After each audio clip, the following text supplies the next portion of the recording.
All right, folks, coming up on Roland Martin Unfiltered for today, Thursday, April 4th, 2019. It was 51 years ago in an hour when Dr. King was assassinated on the second floor of the Lorraine Motel in Memphis. There's a ceremony right now commemorating that. We're going to go live to Memphis in just a moment, and we will actually participate in that moment of silence at the very moment the assassin's bullet killed Dr. King. And I'm telling you right now, it sure as hell was not James Earl Ray. Also, Senator Cory Booker and Congressman Jim Clyburn introduced an anti-poverty plan. It's called the 10-20-30 plan. I'll explain to you exactly what that formula is, what the programs that will be affected by it, and we'll hear from Rev Dr. Rev Barber, of course, who is leading the Poor People's Campaign, and we'll get his thoughts on this day as well, as our slain Alpha brother was killed on this day. Republicans continue voter suppression. Now they're trying to criminalize voter registration drives in Tennessee. Yeah. Dr. King, fighting for sanitation workers, fighting for voting rights. Republicans still playing the same games. 51 years later, we'll talk to an activist there in Tennessee. They're trying to fight it. The Florida Republicans talking about voter suppression. A Florida GOP House committee passes more restrictions on Amendment 4, even though 65% of the voters passed that amendment. The fight continues. And also, an historic social justice and civil rights training center in Tennessee burned to the ground, and a white power symbol found on the site. We'll talk to one of the leaders of the center. Joe Biden addresses charges he makes women feel uncomfortable with his hands-on approach to politics. And to commemorate, again, the death of Dr. King, you're going to hear from civil rights icons, individuals who worked closely with him. They'll share their thoughts on what took place on April 4th, 1968, including Reverend Jesse Jackson Sr., who was there at the Lorraine Motel, Congressman John Lewis, Ambassador Andrew Young, who was also there, Reverend C.T. Vivian. We'll hear from Xernona Clayton, of course, who was in Atlanta, and she was the one with Coretta Scott King in the days after his assassination. Also, Reverend Dr. James Lawson, who was in Memphis, the person who made the call to invite Dr. King to Memphis, as well as Clarence Jones, who was the attorney for Dr. King. Why is this show important? Because no other black show or mainstream media show are going to have these interviews today.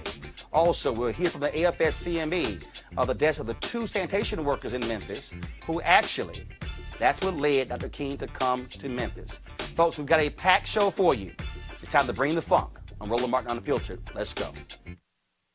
He's got it. Whatever the biz, he's on it. Whatever it is, he's got the scoop, the fact, the find. And when it breaks, he's right on time and it's rolling. Best believe he's knowing. Putting it down from sports to news to politics. With entertainment just for kicks, he's rolling. It's on go, roll, roll, y'all. It's rolling Martin, yeah. Rolling with rolling now. He's funk, he's fresh, he's real, the best, you know he's rolling Martin now.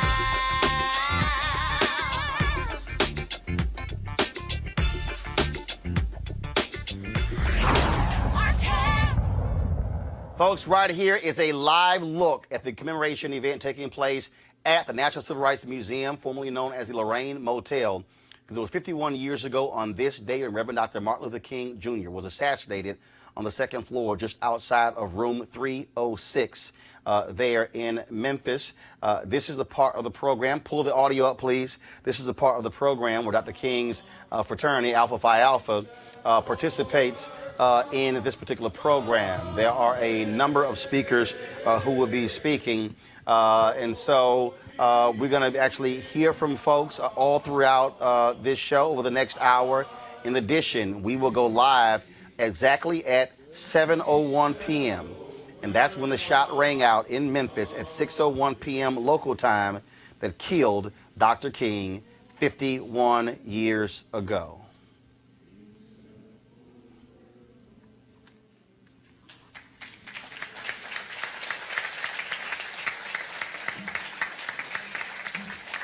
Those were the signs worn by the sanitation workers. 1,100 black men who went on strike as a result of 2 of their workers who died with those sanitation trucks. We're going to actually see a video later from AFS-CME. They, of course, were members of that union, and we're going to hear a video that they put together in tribute to those sanitation workers. Of course, they released that a couple of months ago on the anniversary of their deaths. And so, again, we'll be paying tribute to Dr. King all day today. As I said earlier, we're going to be hearing from a number of people who work with Dr. King. We'll be sharing their reflections on what took place on that day, where they were. And so that's one of the things that we are going to be doing as well. And so paying homage. The shirt that you see me wearing, this was from San Antonio. Of course, I was the keynote speaker at their event last year. They had the largest MLK march annually on MLK Day, and so that's one of the reasons why I am wearing this shirt. I want to introduce our panel right now. We have from left to right to left, Julianne Malveaux, economist, president emerita, Bennett College. We have Greg Carr, head of the Department of Afro-American Studies at Howard University. Also, Joseph Williams, senior editor at U.S. News and World Report. Before I go to my first story, I just do want to go to y'all briefly because on this day, if you turn to the other networks, they probably barely even acknowledge today. Yes. This is critically important because if you look at the issues that folks are fighting for today, those were literally the exact same issues Dr. King was fighting when he died. He was fighting against militarism, and then of course you have Donald Trump continuing to want to spend billions and billions of dollars more on the military, but then he wants to cut SNAP programs and food programs. And of course you have what's happening with education. You have what's happening with economics in terms of African Americans, this widening gap, this wealth gap as well, and the issue of poverty. He was planning the Poor People's Campaign in 1968 when he was killed. And here you have Rev Dr. William Barber. We're going to chat with him in just a second. They are reviving that because we still are dealing with these massive issues of the rich getting richer, the poor getting poorer. Julian. Dr. King, in his Nobel Peace Prize acceptance speech, said, "I have the audacity to believe that people everywhere can have 3 meals a day for their bodies, education and culture for their minds, peace and freedom for their spirits." That is a statement that we have to go for. The other statement that I think is important is during the March on Washington, 1963, everybody wants to talk about the nonsense of the content of your character, but he also said, "We have come to this nation's capital to cash a check. And that check has been marked insufficient funds." So if you lift up Dr. King, lift up his economic program, lift up his inclusive program, lift up the program in which he said that we all have the right to sit, and he'll use this language other times, at the bountiful table of our nation where many had been excluded from. Right? Absolutely.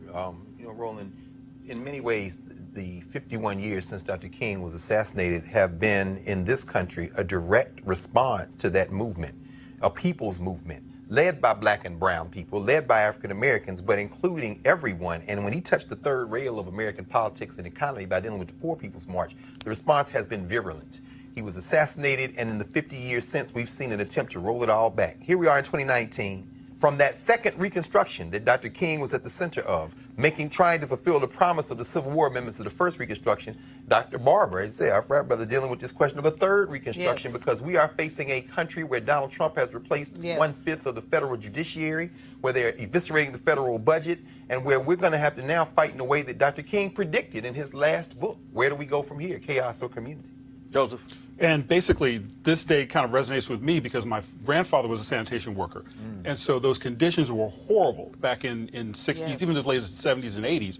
And now we're still fighting for the same thing that they were fighting for, which was a living wage, work conditions where you don't get killed for doing your job.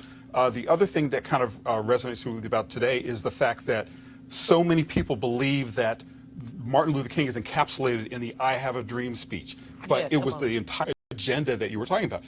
Fair wages, anti-poverty programs, end of militarization. He was so much more three-dimensional than a lot of the media give him credit for. And I think that today and talking about him in this way in this program kind of gets the message beyond that two-dimensional character. Of course, yesterday, folks, in Congress, a bill was introduced by Senator Cory Booker and Congressman Jim Clyburn that is an anti-poverty bill. They want to expand the use of federal dollars to fight persistent poverty based upon a formula devised by Congressman Clyburn several years ago called the 10-20-30 Clyburn Amendment. That in the community where 20% or more of the population has been stuck beneath the poverty level for the last 30 years, that is considered a persistent poverty community. So we said that in these instances, we ought to direct at least 10% of this money that's being appropriated in this section of the law into any community where 20% or more of the population has been stuck beneath the poverty level for the last 30 years. Therein, 10, 20, 30. I am grateful for this opportunity to stand here with Congressman Jim Clyburn, one of the fiercest warriors for economic justice that I know. We know in this country we have a big problem, growing disparities between haves and have-nots, and it's really reaching a breaking point. And what this means is that millions of Americans today live in communities that do not have access to basic necessities like clean drinking water or affordable housing, working sewer systems, or broadband access. These disparities defy boundaries and place. You see them in rural areas and in urban areas. They exist in both communities that are in big states and small states, in red states and blue states. This is an American problem. So the question for us now is this: how do we, as a federal government with limited dollars to spend, how do we target those dollars to communities and the people that need them most? And that's a question that Senator Clyburn has been working for some time to answer. And that's a question that this bill answers. This bill, 102030 2.0, is about giving those most high-need communities a leg up and a fair shot at securing what is game-changing levels of federal resources. All right, folks, joining us right now is the Reverend Dr. William J. Barber, head of the Poor People's Campaign, Repairs of the Breach. Reverend Barber, glad to have you with us on this day where Dr. King was killed 51 years ago. Well, Roland, certainly really glad to be with you on today and all of your guests. Hello to everyone. I'm actually headed to the monument to speak today at 7 o'clock. You know, I'm certainly glad that Brother Senator Booker and Clyburn have put this bill forward. It's a step.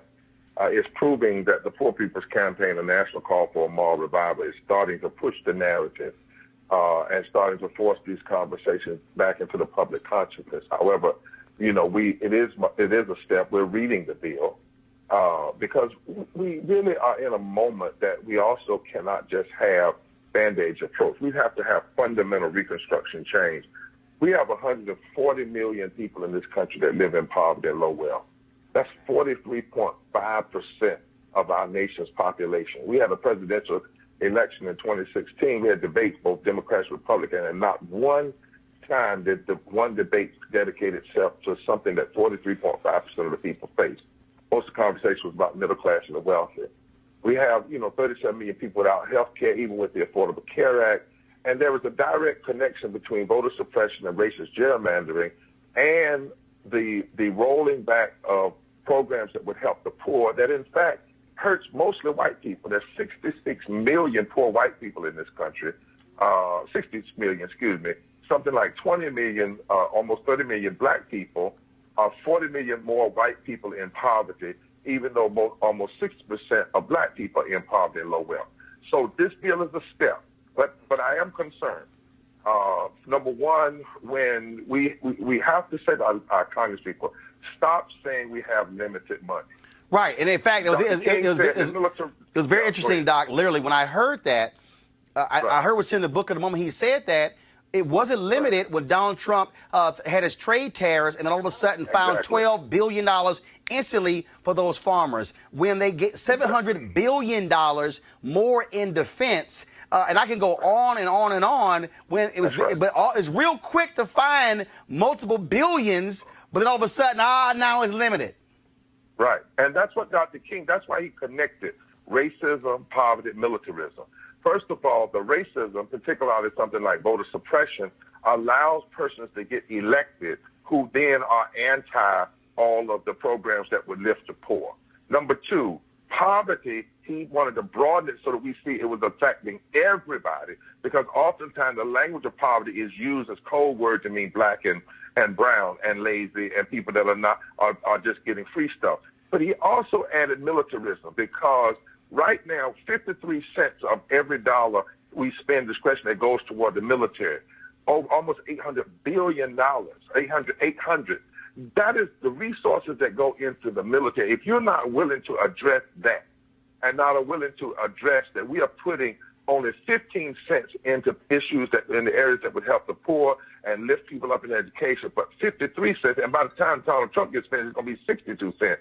Then you're not really serious. We have to challenge outright this issue of scarcity. We do not have a scarcity of resources. We have a scarcity of will, compassion, and moral ability to transform these issues. And lastly, Roland, we can't just talk about people that have been in poverty 30 years. It doesn't matter. What about communities that have been in poverty 15 years or 10 years? It's 140 million people. What we need is a omnibus bill, a massive transformation. That's what the Poor People's Campaign is putting forward. I just left the Capitol with Speaker Pelosi calling for, with my co-chair, a major hearing on poverty, and that we want to present people and issues and policies.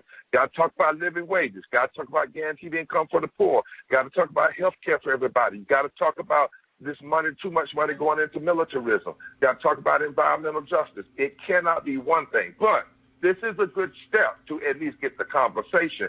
But we have to change the narrative even further than it's being changed with this piece of legislation. And Reverend Barber, also, I think it's critically important that we don't allow people to pimp Dr. King and his name and what he stood for by limiting him to a couple of speeches. I think anytime any politician utters a single quote of Dr. King, we should stand up. We should stand up and say, no. Where are you standing on his policies?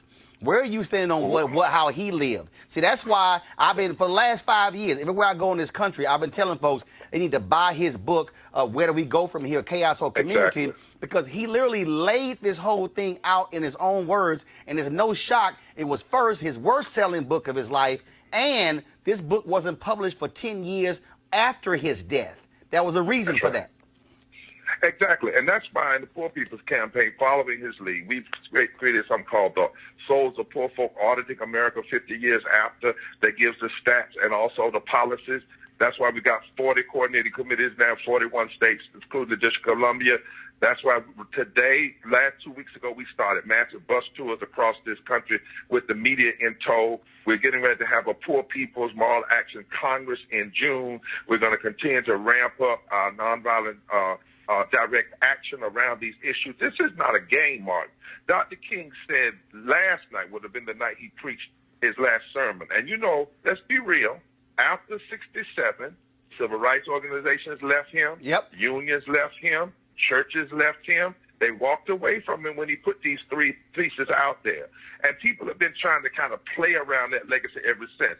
But 51 years ago last night, Dr. King said, America, listen, is a sick nation, and nothing would be more tragic than for us to turn back now. I think in some ways that's the most powerful thing he said. Sure, he talked about going to the mountaintop, looking over, seeing the problems. But in that speech, before he got to that, he said nothing would be more tragic than for us to turn back now. And that's the kind of fortitude commitment that we must encourage, we must have today. Lastly, Roland, I was reading I had to go back and read the Declaration of Independence today. And the Declaration of Independence says anytime, in essence, that a nation is moving away from life, liberty, and the pursuit of happiness for all people, we have a responsibility to alter that nation. It is altering time.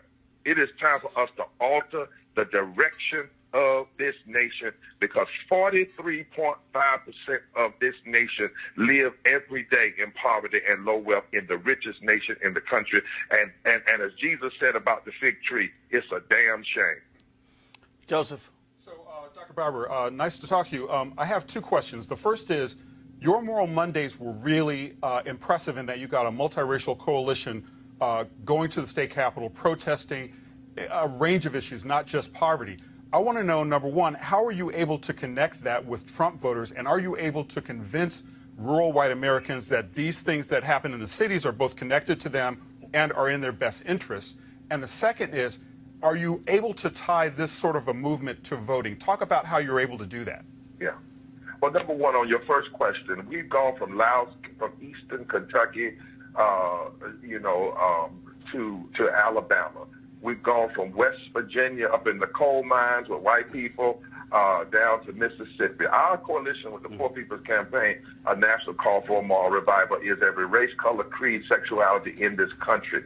And the way we have found it is unity has to come through truth. That's why we don't use the government's number for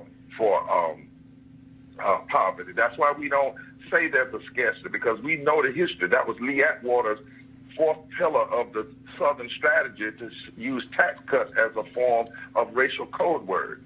We go into these communities. First of all, you got to go there. You got to go among people.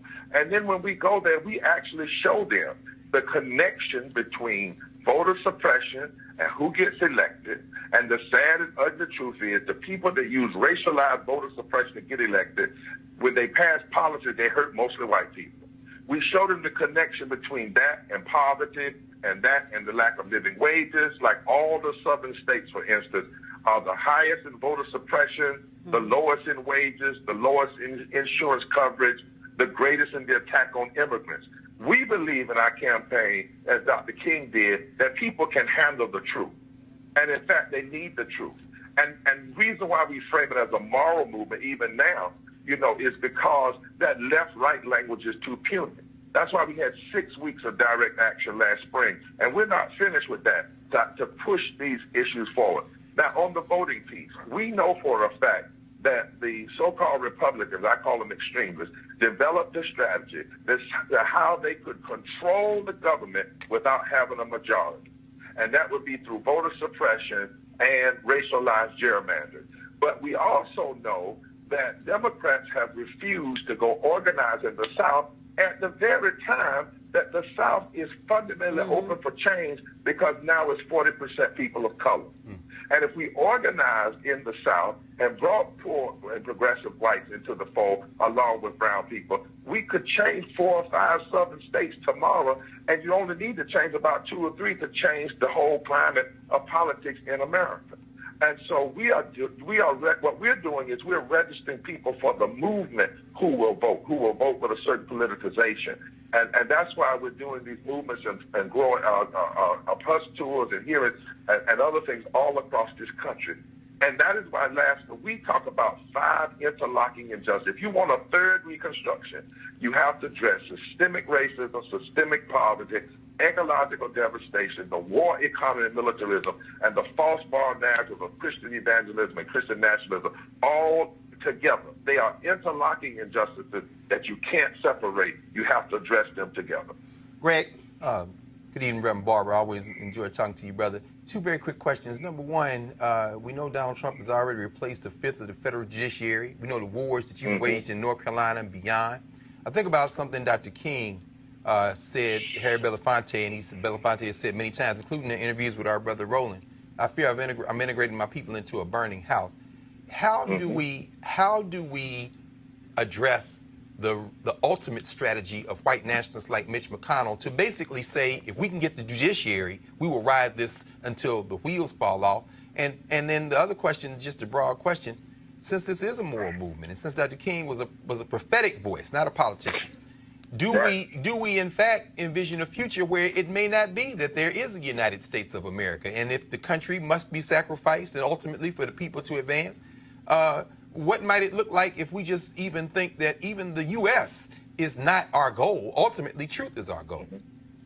Well, ultimately, in a prophetic movement, truth and justice has to be the goal. I think we're at a point where the question is now, not can the Democratic Party be or the Republican Party be, but can America be? That's right. I mean, when 50-some years after the Voting Rights Act, you have less voting rights than you had 50-some years ago, that's a serious question. Can America be? Today, as we're here today, it's been 2,091 days, I believe, since the Supreme Court gutted the Voting Rights Act, and the Republican Congress has refused to act on it. But not only that, we also have progressives and Democrats often who are so willing to compromise, sometimes they can't stand true on anything. So I think we're in a third Reconstruction kind of moment, and the question really is, can America be? Now, how do we address Trumpism and white nationalism? First of all, I think we have to stop just saying Trump. Trump is at what Neil Painter called an iconography of a too often repeated American reality. He's like when you have a cold, you sneeze.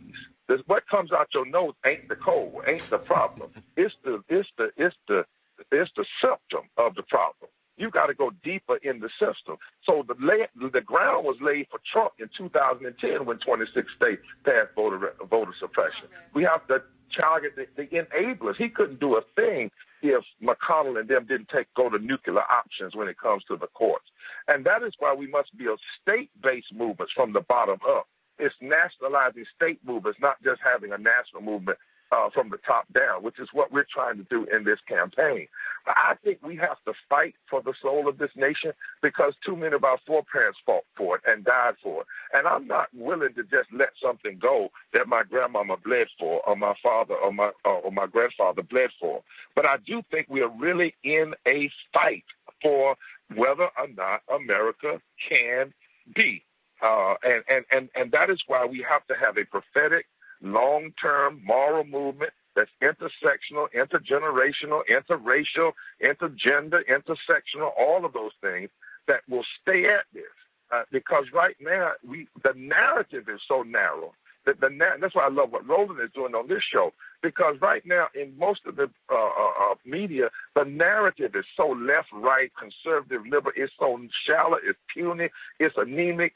It doesn't even help people understand what's really going on. And that, because of that and many other things, we had 100 million people that didn't even vote last time they were eligible. 100 million. You know, we had in Wisconsin, for instance, Trump, wins by 30,000 votes. He had 250,000 votes suppressed. We have somebody in office who didn't win, but even those of us some people who know that, they still say he won. We keep legitimizing that which is illegitimate.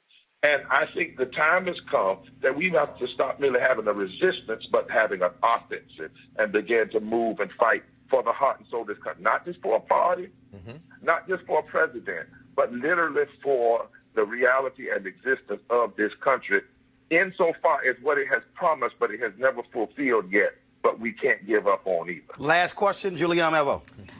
Rev Barber, I love you dearly. I'm so glad to hear your voice. I want to take this to an economic perspective, because as people have said, when you elect a clown, you should expect a circus. And we do not pay attention to the sideshow.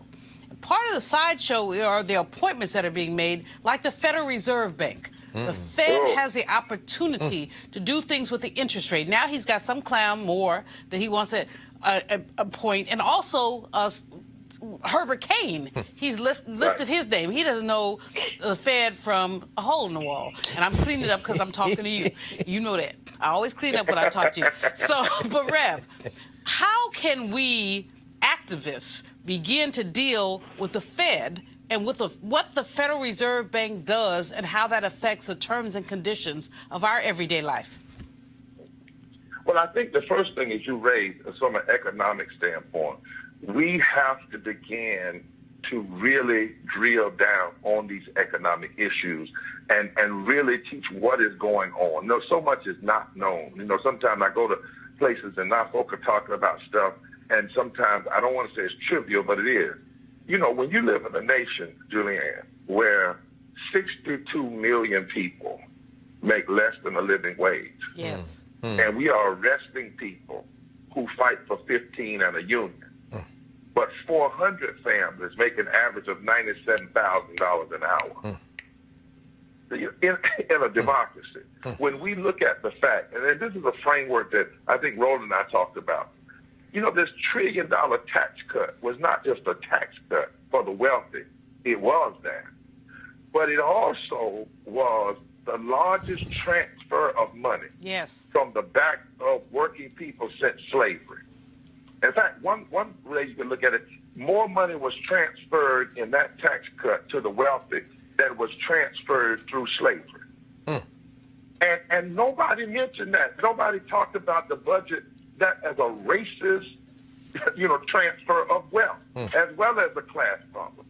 So when we look at this issue of how interest rates are used, how interest rates enable the ownership of homes or the ownership of land, and how it also can keep those things from happening, we have to have our best economists like you and others school us on those realities, and then make sure that we're in the fight for those things.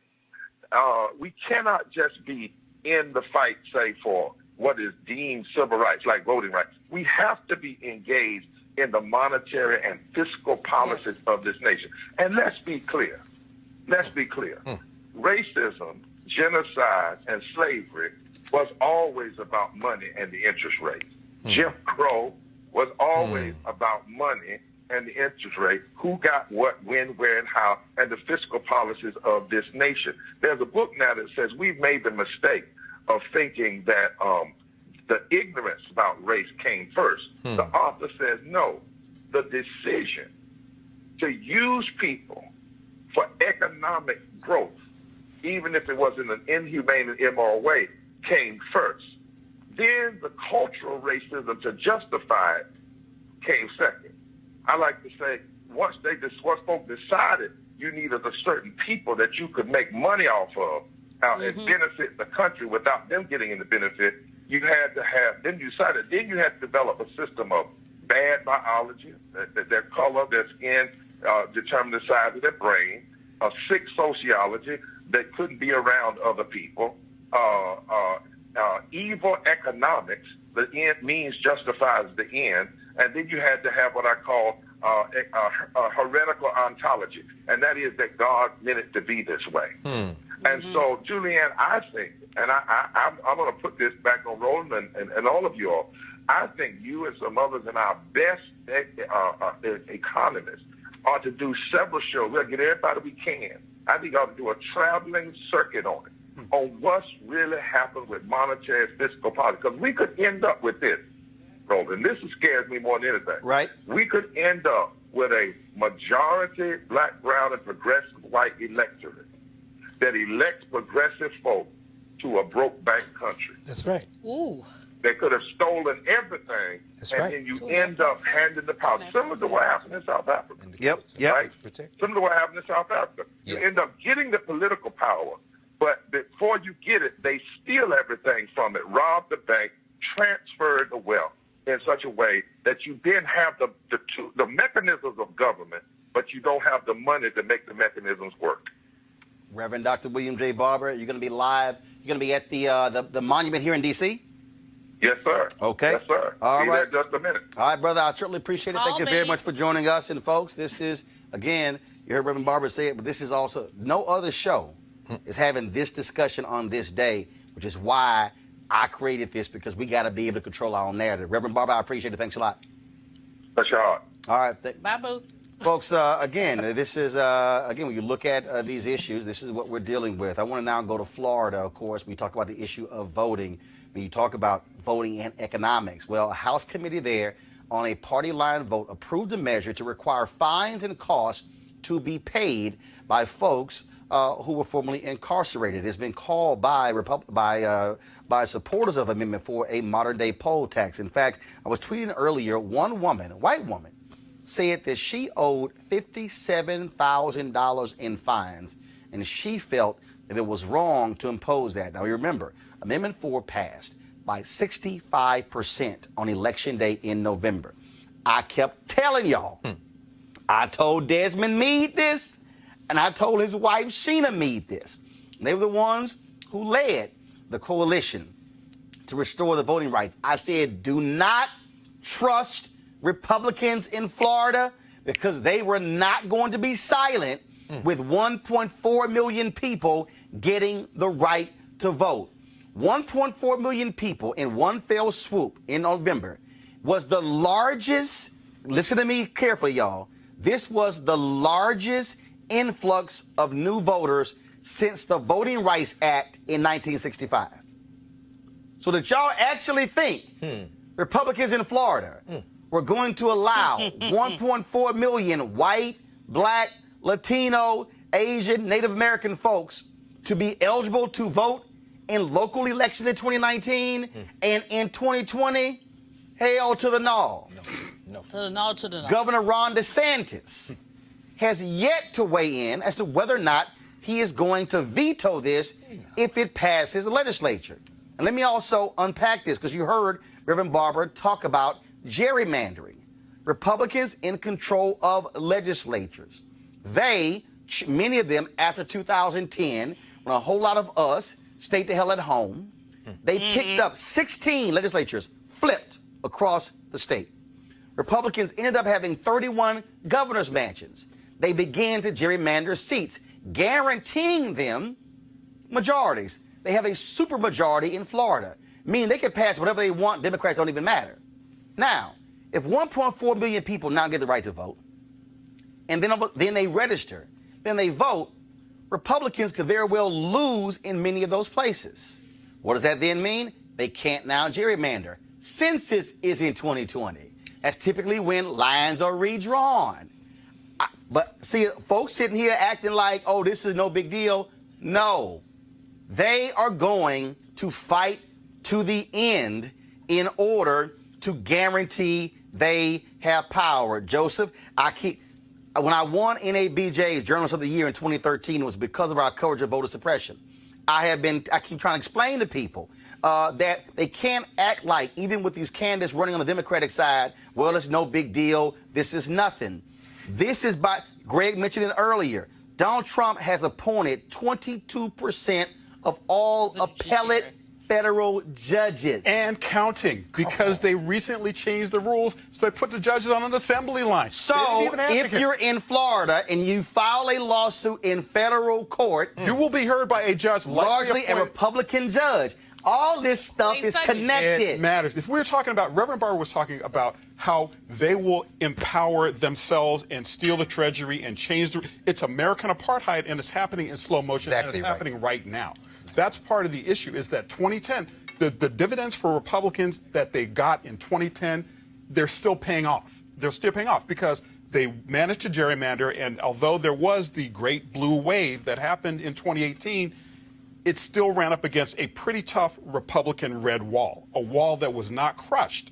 And you can imagine what would have happened if gerrymandering was not a thing. And keep in mind, the Supreme Court may very well issue a ruling on gerrymandering, and they may allow it. And if that happens, every state Republicans control will immediately redraw lines to benefit them. It will get locked in for a generation, not just 4 years, or more. Generation. For generations. Exactly. That's the issue. Is that when you start appointing these little 39-year-old white girls who have not been, haven't even been practicing law for 5 minutes, when you start appointing them to lifetime appointments, what you're saying is that, heifers are going to live, excuse my language, but the heifers are going to live to be 70. Well, no, what you heard Rev Barber said, if they're bankrupting us, that's right, by 2043, when America's the majority of people of color. That's right. But to your point, that woman who was 34 years old, appointed to the federal bench, she will be 59 in 24 years by 2043. So they'll be taking the money, but still control the courts. And now, people of color, we have demographics numbers. And we've seen this before, Roland. Yeah. We saw it in Atlanta. Let's look at Atlanta. We saw in Atlanta that black folks became the majority in terms of population, were able to elect black people, but did not have the financial means. We saw it in South Africa. Right. Black people the majority, but not the control of the financial means. And so basically, when these judges are going to dictate the terms and conditions of financial interactions, which I'm concerned about voting, but I'm an economist, y'all. So I'm also concerned about the ways that home ownership is going to be affected, the ways that bankruptcy is going to be affected, the way that confiscation is going to be affected, and what we have is a dual track. Well, like you said, it's all interlocking. And what Rev Barber said, and you're right, John. With this fast track, Mitch McConnell is a feckless tool of corporate interests. He's not going to change. And Roland, you got us going tonight on this anniversary of Dr. King's assassination, brother. Dr. King was a prophetic voice. This is evil. We're facing evil in the world. And these unadulterated evil. No question. You can't appeal to it. You can't reason with it. Nope. There are 2 stolen governorships in the South. 2 stolen Ron DeSantis stole, and 2 stolen Supreme Court. But I'm talking about, what you're talking about, voter suppression. Those elections were stolen. Our brother Andrew Gillum, he could have kept fighting. They didn't count all the votes. Stacey Abrams in Georgia, they didn't count all the votes. So what did these white supremacists do? This heartbeat bill in Georgia, this poll tax in Florida, and when it comes to the Supreme Court, because they're going to go to court, what's going to happen? John Roberts is running all this through freedom of association, through the First Amendment. They are rallying the troops for this thing to run until it comes apart. And in fact, folks, here's what's happening in Tennessee. Republicans are trying to make it more difficult for organizations to register voters. A bill sponsored by the Secretary of State, Trey Haggard, would virtually criminalize voter registration drives. Joining us from Tennessee is Tequila Johnson, Vice President of the Equity Alliance. Tequila, please explain to folks exactly what this bill and what it is going to do to organizations that are registering folks to vote.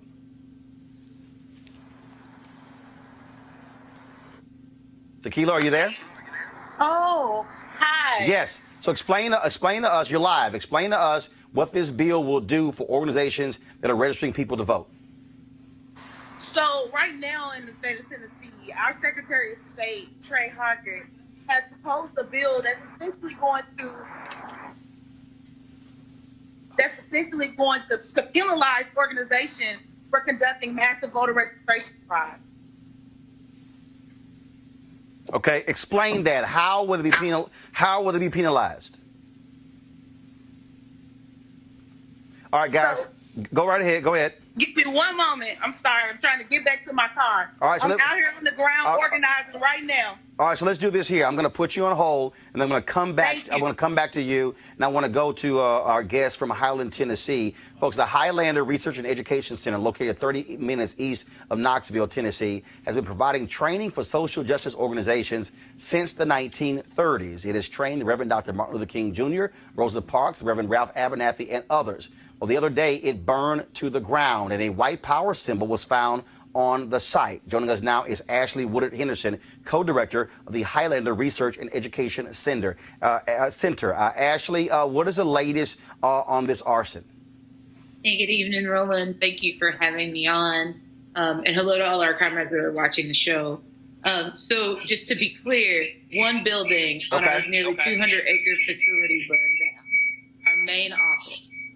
And the white supremacist symbol was in the parking lot of that office. We use that office daily, and we had not seen it before the morning of the fire on Friday. The investigation is still ongoing, and we are surviving it. We are monitoring it very closely, and we expect a full and thorough investigation and for justice to be served if this does come back with a cause of arson. Obviously, it is troubling to the folks there to have this burned to the ground and for that symbol to be found. Absolutely. It's devastating. And our biggest priority was that people be safe. So no one was physically harmed. Our archives are still very much intact. Although we don't know yet what we lost in that building. The investigation hasn't been cleared. The fire investigator didn't get here until Monday. The fire started on Friday. And so we're waiting to be cleared to be able to go in and see what we can salvage. What we do know is that the overwhelming flow of support from all over the world, every Central Appalachian state, all over the South, all over the country, from Japan to the Philippines, Palestine to Kenya, South Africa, we've heard so much love, so many Highlander stories, so many offerings of support. And so we're going to do our due diligence to love and support each other, to continue to be a movement catalyst in the South, and to continue to do our work and keep each other safe. All right, then. Ashley Woodard Henderson, we certainly appreciate it. Thank you so very much. Thank you, Roland. All right, then. I want to go back to our panel real quick here. Bottom line is, again, we're changing. I keep saying white fear is driving so much of these things that are happening. Demographics are changing. They got problems with the people of color who are in Congress. They got problems with black people who are flexing their muscle, who are organizing. They understand what is coming in 2020. I think you had too many black people who sat on their ass in 2016, who bitched and moaned about Hillary Clinton, who said, oh, there's no difference between Hillary Clinton and Donald Trump, who now realize that was stupid as hell. And you got white folks. This is going to be the first election in American history where less than 70% of the total electorate is white. Roland, the other piece of this is the language that the government has used to marginalize us. Remember this concept of so-called black identity extremists. But no one has talked about white identity extremists, and these white people are identity extremists. Who burns down a damn educational center? It's an educational center. The same people, Greg, who are white domestic terrorists, who are terrorizing folks all across the country. And then you have the Trump administration who wants to get rid of that office in the Department of Homeland Security that focuses on domestic terrorists. That's right. I mean, Highlander, man, this is a jam-packed show. This is the only place we talk about Highlander like this. I mean, here's the place where Rosa Parks was, where Septima Clark was, where Martin Luther King was, these sisters, Ella Jo Baker. I mean, and they used to have billboards in the South where they see Dr. King sitting in Highlander and it said Martin Luther King at Communist Training School. And the joke the snick used to tell was they go down the street and they would see these billboards and these white supremacists would say, these are stupid billboards. They tell you, they look at him, he's at a communist training school. And then the white kids would come and say, these are stupid billboards. They tell you that he's at communist training school, but they don't tell you how to get there. The point being, Highlander was radicalizing for the last 60, 70 years. Non-black folks and white. But we're at a moment It's radicalizing, but we're at a moment where anything that stands for justice is basically a target. So how, after 60 years, as you say, of September Clark, Dr. King, call the roll, after all this, that some crazy white folks decide we're going to burn this up. Well, this is my point. As you're saying, Roland, folks went to sleep. When you burn a building in Highlander, you might just wake some folks up. And then we might get ready to punch somebody dead in their political face. Joseph, real quick. Basically, I'm from Tennessee. This does not surprise me. Me too. I mean, even in the most enlightened moments, we still have those problems with race, and it does not appear to be going anywhere anytime soon, particularly when you have an entire administration that's fanning these kind of flames. And again, no shock, of course. 50th anniversary of Dr. King been assassinated. Memphis, Tennessee. You have Highlander being, that building being burned, and of course that bill in the Tennessee legislature. Let's bring back Tequila Johnson, Vice President of the Equity Alliance. So Tequila, explain to folks exactly what is this bill going to do to organizations like yours and others that register people to vote? So it's sad what we're experiencing here in Tennessee right now. It is, as I said before, voter suppression at its finest. So this bill that Secretary of State Trey Hargett proposed essentially wants to criminalize organizations for doing voter registration. So the bill began as a bill that essentially said if you register more than 100 people to vote and you have one deficiency on a form, you could potentially be given a misdemeanor and fined up to $10,000. And so what that looks like in our community... Hold on one second. You said one? Yes. So for every county that you have a discrepancy, and again, this bill is so subjective. It basically leaves it up to the Secretary of State to determine exactly what he wants to consider as something deficient, because our forms in Tennessee are extremely difficult. It requires your social security number. It asks several questions. And if you don't check the box that says, you know, you are a citizen, or if you forget to check the box that says Ms., Mrs., or Mr., that's considered incomplete, therefore it's considered deficient. And the Secretary of State's office is responsible for calling the person, which they don't, because, again, there aren't any policies in place that says they have to have a particular process. But it's been nonstop work since. And again, you have attacks with voter suppression, you have attacks with gerrymandering, attacks with voter ID, all these attacks. Now they're going after the organizations who are doing the work. Many of them are small organizations, don't have lots of resources, and this will scare away a lot of people who are afraid of that $10,000 fine. This is all about a chilling effect on people who register people to vote. Yes, you're exactly right. I mean, small organizations are now going to be discouraged. And it's sad because here in Tennessee, we pride ourselves on volunteerism. And in a state that prides itself on volunteerism, you want to discourage the number one thing that people volunteer to do. I mean, it's what makes America a democracy. We are all about being patriotic here in the South, but we want to suppress people's vote, and we want to make the democracy as limited as possible. And we know democracy works best when we all participate. And it's disheartening. It's sad. Like we said, there hasn't been much investment in Tennessee in terms of on the groundwork. What you just witnessed was a live shot. Me running from a coffee shop where I was talking to students about this bill to get to my car to be able to talk to you, because that's how limited we are down here. But, you know, on this day, April 4th, the day that they thought they killed the dream, I'm here to say we have picked up the torch. We're going to continue running, and we're not going to allow what so many people fought for to go in vain because we're afraid to push back. We'll continue pushing back. All right, then. We certainly appreciate Tequila. Thanks a bunch. Keep us updated on what's happening with this bill as it goes forward. I sure will. Thank you, Roland. All right, thanks a bunch. Real quick to our panel. Again, this is Rosa Clemente just sent me a tweet. She said, hey, thanks for covering the Highland story. And the thing for me is this is what, let me just be frank, pisses me off with national media and also even these black networks. I appreciate the docu-series that BET is airing right now, Finding Justice.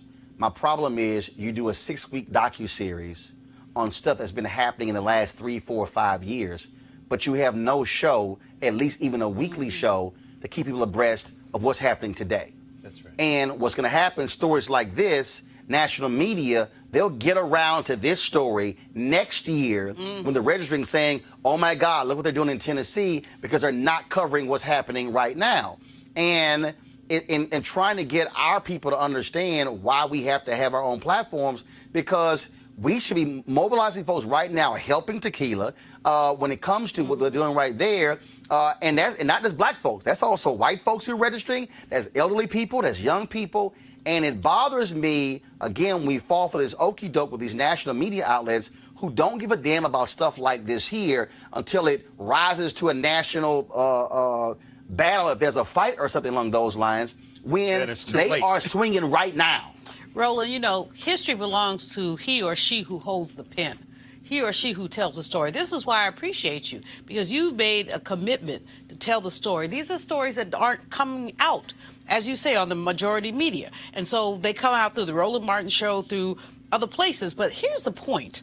We have to, and all these people who are feeding information to you is powerful, but we have to really empower ourselves to tell the GD story, to tell the story, to lift our voices, because they're not being lifted. Not even, Greg, with all due respect, our African American Studies departments at some of our HBCUs are not telling the story the way we should. We have a handful. We have a handful. But the work has to be done, and we have to be committed to the work. Real quick before we go to Memphis. Listen, brother, the last 50 minutes, as you say, Dr. Malvo, Julianne, we've seen these stories that aren't covered anywhere. News entertainment media is virtually unwatchable. It's horse races. They talking about Tim Ryan and his Pete Buttigieg going to raise more money. Meanwhile, these young people in the streets, what you covered a couple of years ago in Alabama with the Doug Jones campaign with Fire Teray and them, that's the only place that was being covered. Everybody found Stacey Abrams and Andrew Gillum 2 years after you have been showing this every day on your daily show. If we're serious about our liberation, we have to invest in that, and that means we got to invest in this space. I want to go right down to Memphis. We're going to go live to the National Civil Rights Museum, formerly the Lorraine Motel. They're playing one of the speeches by Dr. King right now, and literally in 2 minutes, they will have a ringing of the bell, I believe, to commemorate the very moment, 6:01 p.m. Central, 7:01 p.m. Eastern, when the shot rang out that struck and killed Reverend Dr. Martin Luther King Jr. on the balcony of the Lorraine Motel. Let's go to Memphis. Like anybody, I would like to live a long life. Longevity has its place. But I'm not concerned about that now. I just want to do God's will. And He's allowed me to go up to the mountain.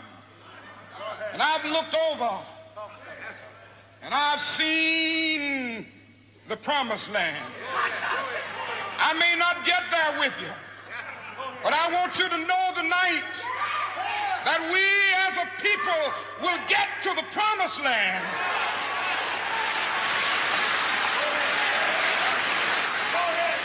So I'm happy tonight. I'm not worried about anything. I'm not fearing any man. Mine eyes have seen the glory of the coming of the Lord.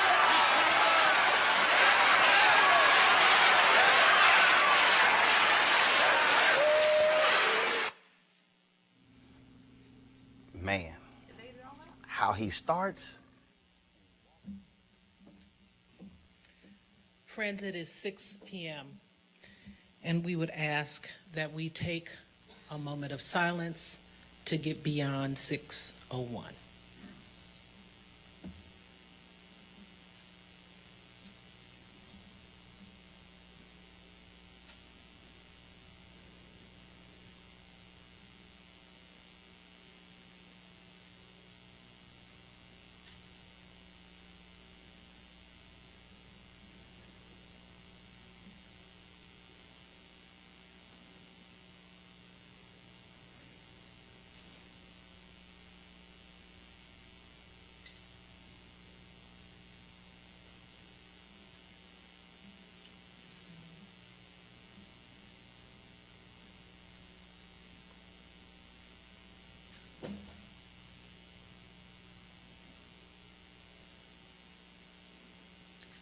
Thank you.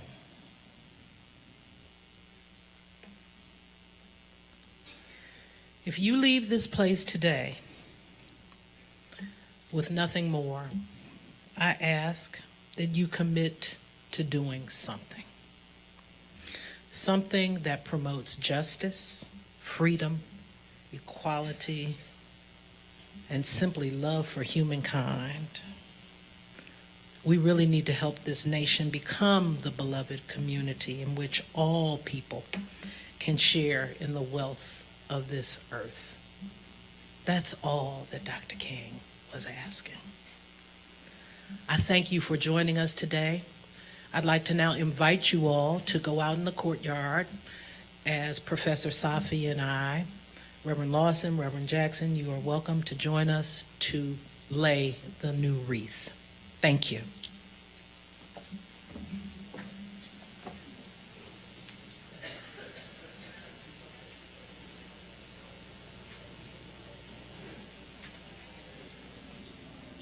So, folks, that's live from Memphis, National Civil Rights Museum, formerly the Lorraine Motel, where they hold an event every year commemorating the death of Reverend Dr. Martin Luther King Jr. Now, keep in mind, the reason he was in Memphis was because 2 black sanitation workers were killed in February of 1968.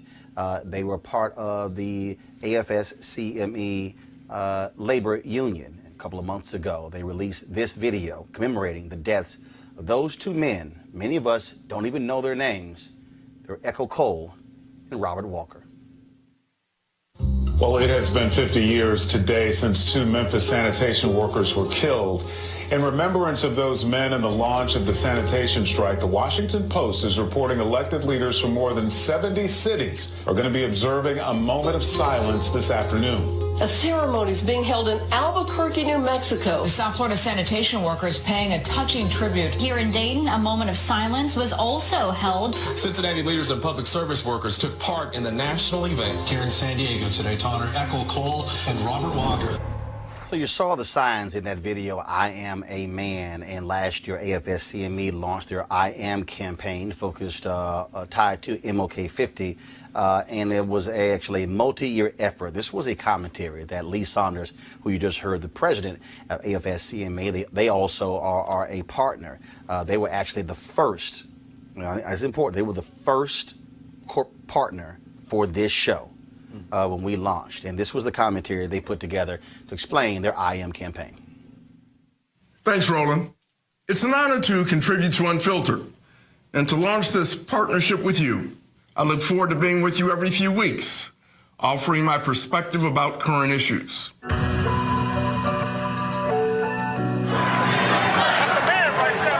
Back in April, Roland was one of thousands of people who traveled to Memphis to mark the 50th anniversary of the city's historic sanitation strike. In 1968, 1,300 African-American sanitation workers, members of AFSCME Local 1733, took a stand against degrading working conditions at the hands of a pro-segregation mayor. They marched under the simple but powerful slogan, I am a man. Dr. Martin Luther King Jr. joined the struggle, coming to Memphis to express his solidarity. It was there that he was assassinated on April 4th. To remember these extraordinary events, AFSCME launched an initiative called I Am 2018. Check us out on Instagram at I Am 2018. This campaign isn't just about what happened in 1968. It's about what's going on in our communities right now.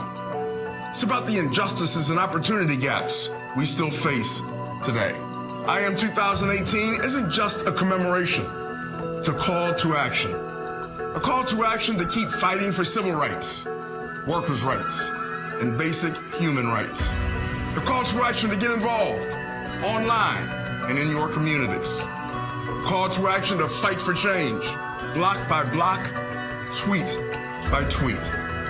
I Am 2018 didn't end with our events in Memphis this spring. This is a sustained campaign now, reaching one of its most important phases. Election day is in 9 weeks. The stakes are high, and your participation is essential. In cities nationwide this fall, we will be telling the Memphis story again, connecting it to today's challenges, asking people to answer the call to action by engaging directly in the electoral process. There's no better way to honor the heroes of Memphis than to vote. in this year's election. Thanks very much. And I'll see you next time.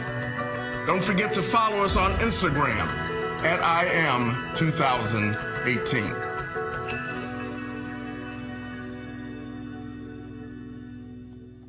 So before I play some of the comments of Dr. King's lieutenants who shared with us what happened, where they were, how they felt on April 4th, I'm going to go back to our panel here. The mistake that most of these other media people keep making, and the mistake that I think black organizations keep making. Every single one of us has attended, spoken at, given a keynote, or been on a panel of MLK Day events for his birthday, or around his assassination. And I believe one of the fundamental problems is that they keep looking back as opposed to taking that period and tying it to present day. Now, I think largely because, as I said to Reverend Dr. Barber, is that folks, we allow politicians to pimp Dr. King, but we also treat Dr. King like a civil rights bobblehead mascot, where we pull him out a couple times a year or when convenient. Most people only have heard the I Have a Dream speech, or really only the bottom of the I Have a Dream speech. That's right. And the bottom of the mountaintop speech.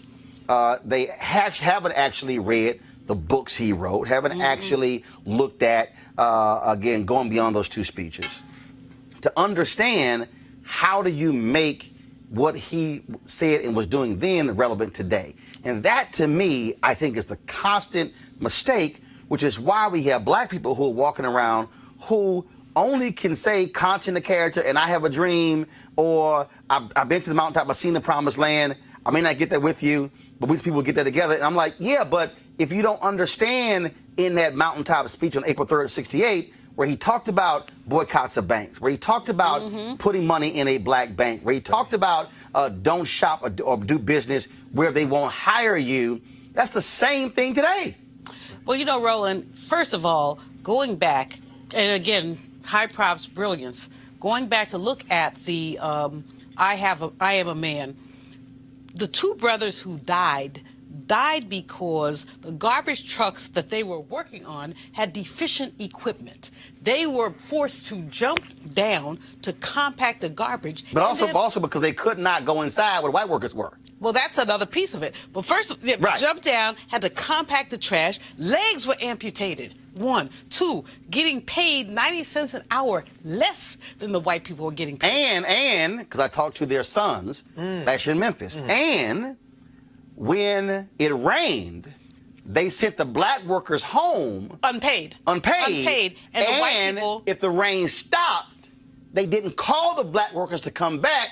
They called the white workers to come back, so the black workers didn't get paid at all. So the whole structure of the system was warped. That's one. And so that's why King kept coming back there. He came back there. They told him not to come. He came anyway. Number 2, as you say, most people have not read the body of Dr. King's work. When he talked about the triple evils, poverty, militarism, racism. Those are the 3 evils. And he talked about that. But people don't want to talk about that. You got these kumbaya people. I'm on Roland March Unfiltered, but I still won't say MF. But these kumbaya people, my mama watches every now and then, who basically want to try to make chicken salad out of chicken spit. You can't talk about King and racism without talking about poverty and militarism. And then number 3, if you look at that last speech, Roland, and the ways that he lifted stuff up. When he talked about he was going to be a drum major for justice. When he talks about all of that, this is the stuff that gets swallowed in this Rudy-tooty nonsense about the king that people want. The kumbaya king, where we all go sit here and sing, we shall overcome. When? We shall overcome, not someday, but today. Well, but the problem is it makes people uncomfortable. And that's the issue. That's the radical king. That is exactly right. Martin Luther King, as the two-dimensional figure, is the kumbaya figure, right? He is not the guy who was calling for radical action. Right. And radical action and talking to people about how they can make justice and make things better it will require some discomfort. Even reading his works requires a certain amount of discomfort from present day. People don't want to do that. But we have to have this. If we don't have discomfort, we won't have change. But that's what Rev Barber is saying. That's what Rev Barber. But Greg, but you can't you can't have discomfort when you refuse to read. Oh, and believe me, brother, I'm facing that every day. Every classroom teacher in the country is facing illiteracy. Students with the ability to read who just simply refuse to. The technology has disrupted everything, and it's really tragic. I mean, I think about another book to read by the brother who helped collaborate with Dr. King on his Why I Opposed the War in Vietnam speech, the great Vincent Harding, who wrote a book called Martin King, the Inconvenient Hero. It's prophetic that you use the word inconvenient, Roland, because that's what he said. He said when this man came out against the war, he lost everybody. And everybody ran from him. The Negroes in the church, the black politicians, and not only that, the white people, everyone. The foundations, the liberals, they all ran. And you think about somebody like Howard Thurman, one of the great spiritual leaders who talked about this question of spirituality and what we must do to each other for each other as human beings. And one other name, a man who still walks the earth, Jack Odell. Now you're talking about the C word, communism, the S word, socialism, the idea that capitalism is one of those evils. You can't celebrate Martin Luther King. Let's also talk about Jeremiah Wright. Oh, of course. Let's talk about Jeremiah Wright. Of course. And let's talk about that brother and the way that the Obamas threw him under the bus. Well, that's why you can't put Martin Luther King and Barack Obama on the same T-shirt and have any serious analysis of what we're talking about. You got to make the Obama do so. He's a politician. Dr. King was not a politician. I see Roland got it paged up, brother. You about to read from where do we go from here? So I keep telling all of you again why you need to read Where Do We Go From Here, Chaos or Community. So this is so to understand why this show matters and why we do what we do. This is what King writes, okay? So y'all need y'all to listen because I'm about to hit some of y'all right now. He says there are already structured forces in the Negro community that can serve as the basis for building a powerful united front. First, he says the Negro Church, the Negro Press, the Negro fraternities and sororities, and Negro professional associations. We must admit that these forces have never given their full resources for the cause of Negro liberation. That's right.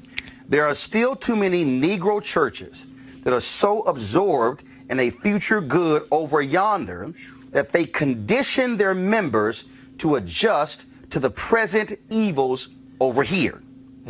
Too many Negro newspapers, and I'm going to edit black websites, black cable networks. Come on, brother.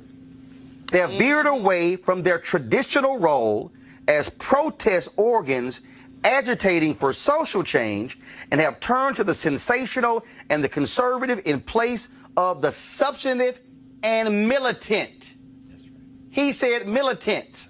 Too many Negro social and professional groups have degenerated into snobbishness and a preoccupation with frivolities and trivial activity. But the failures of the past must not be an excuse for the inaction of the present and the future. These groups must be mobilized and motivated. This form of group unity can do infinitely more to liberate the Negro than any action of individuals. Yes. Now, let me explain what y'all about to see. Yes. So, in 2017, when I had News One Now on TV One, we were preparing for MLK 50. Then we went to Atlanta. We interviewed Reverend C.T. Vivian. We interviewed Xernona Clayton. We were trying to interview Reverend Joseph Lowry, but he was very ill. He was very ill. He was apologetic because of issues with his stomach. We could not do the interview with him. We sat down with Bernice King and Martin Luther King III. But then, December, I'm told News One Now is canceled. And so I'm going, okay, what are we going to do? I'm still under contract. Are we going to do a primetime special? Are we at TV One going to somehow commemorate Dr. King? What are we doing? Nobody's responding. Nobody's giving me any answers. And so we go through January. We're getting close, folks. It's April 4th, 2018. We go to February. Still no answer. So I decide, you know what? I can't sit still knowing full well that many of Dr. King's lieutenants are in their 70s and 80s. What happens if we don't get a chance to hear their story and they pass away? And so I then said, the hell with it. I own my own cameras. I got my own money. And so we then embarked around the country to interview as many of his lieutenants as possible and the people who actually worked with him. Around 12 to 14 people, we would travel around the country interviewing. At a speech in Buffalo. And then we, of course, drove down to Ithaca, New York to interview Dorothy Cotton, to talk to her, the only woman who was in Dr. King's inner circle. I spent about $30,000 of my own money to do all of these interviews. That was travel, that was editing time, that was all, everything that goes with it. Why? Because I couldn't wait for TV One to figure out what the hell they were going to do. Finally, in March, I convinced them at least to do a live stream, and so finally we did that.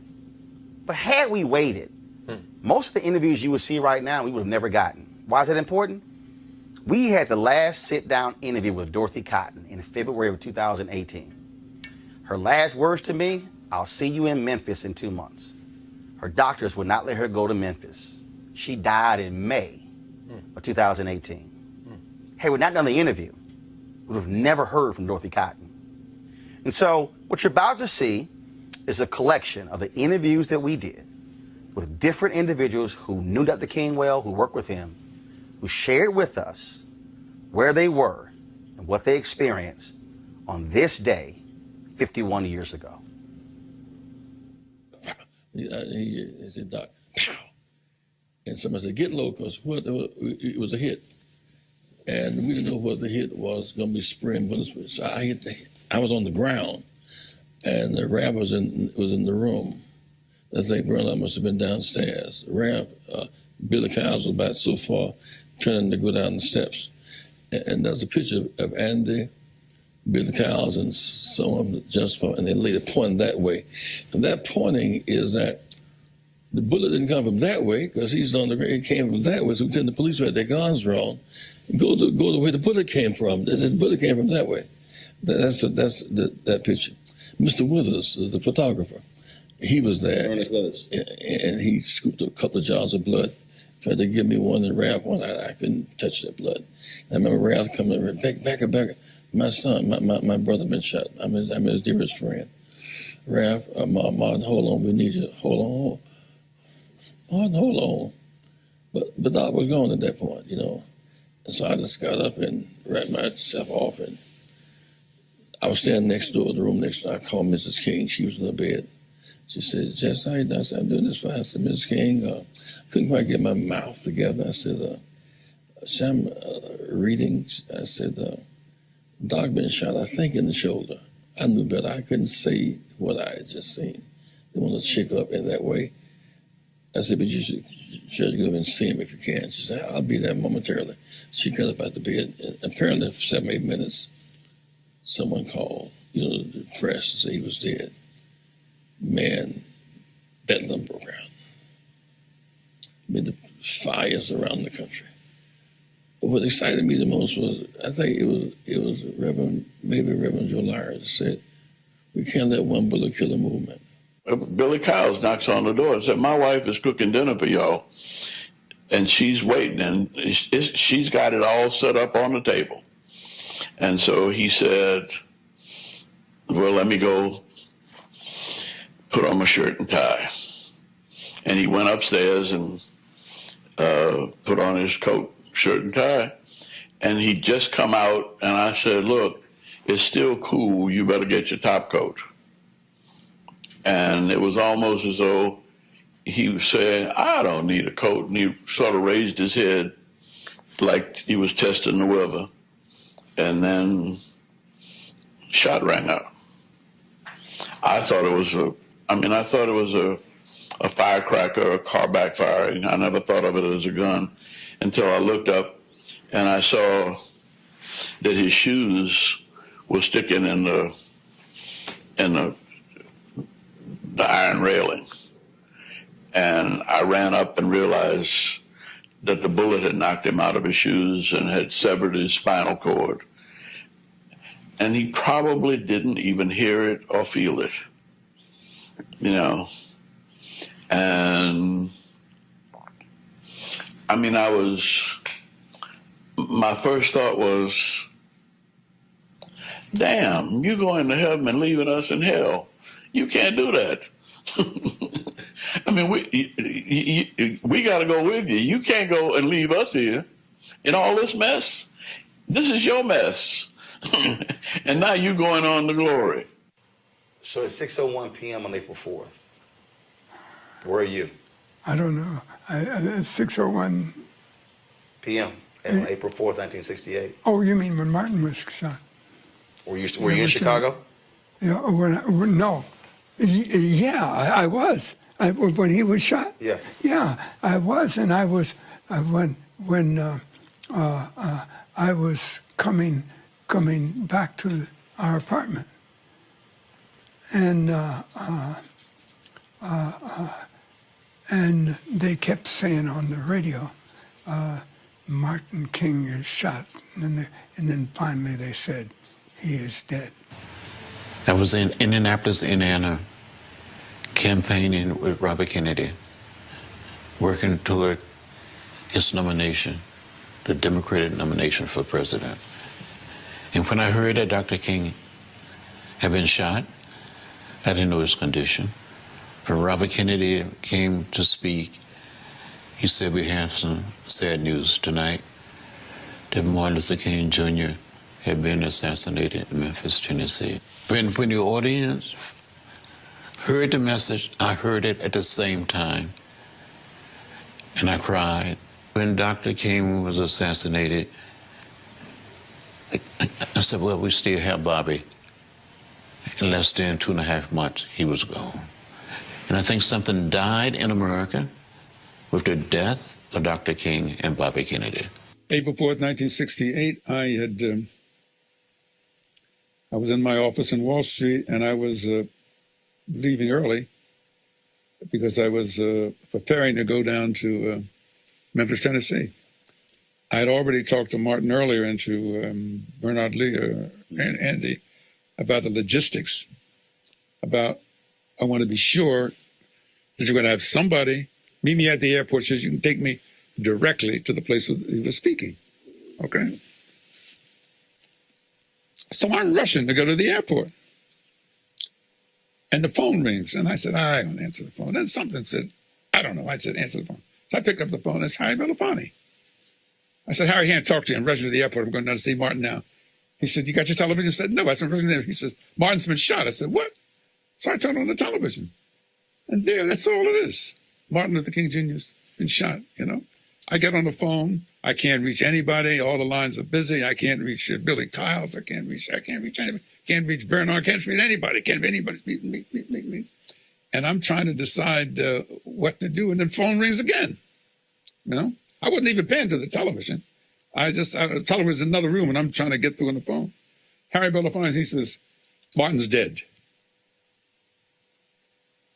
And he says to me, well, what are you going to do?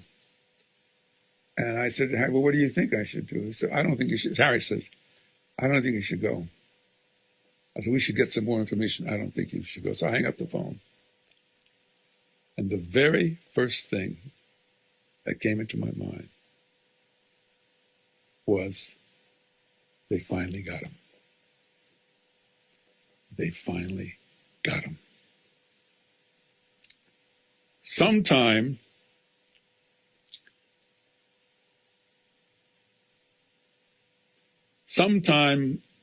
our book ended. Sometime between April 4th, 1967 and April 4th, 1968, I had come to the conclusion that it was not a question of whether Martin King would be assassinated. It was only when. 6:01 p.m., April 4th. Shots ring out.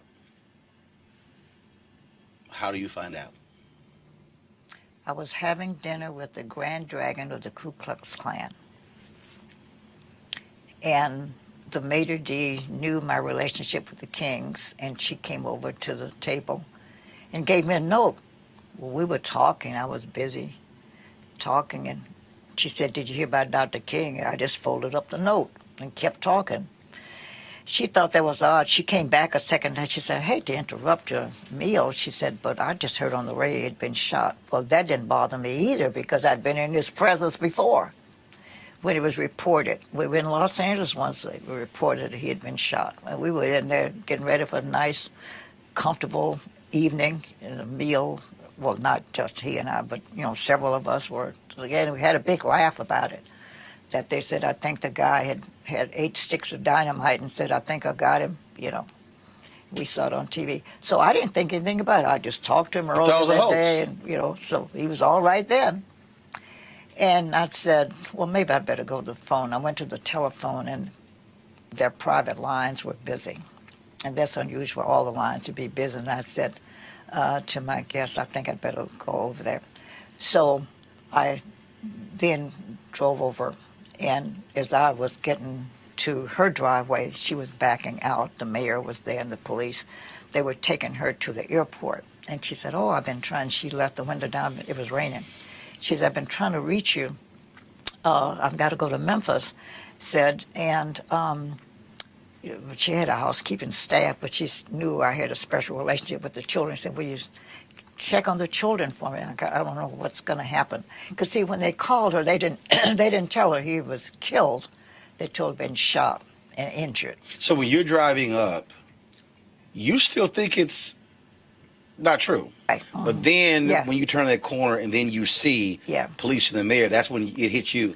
Just something. Okay, something happened. Something did happen. Mm-hmm. And so you pull up, she rolls the window down, but she doesn't know that he's gone. That's right. She didn't know it. And it wasn't until she got to the airport that she got the call that, and I think the mayor got the call that he is gone. And so Martin's secretary was there at the airport to join her, and they went to the ladies' room, and that's when she got the real official word. And then she came back home. Mm-hmm. None of us, of course, knew that the next day would be the assassination. Martin King always talked about the fact that he would be shot down in the streets of the nation in the midst of this campaign.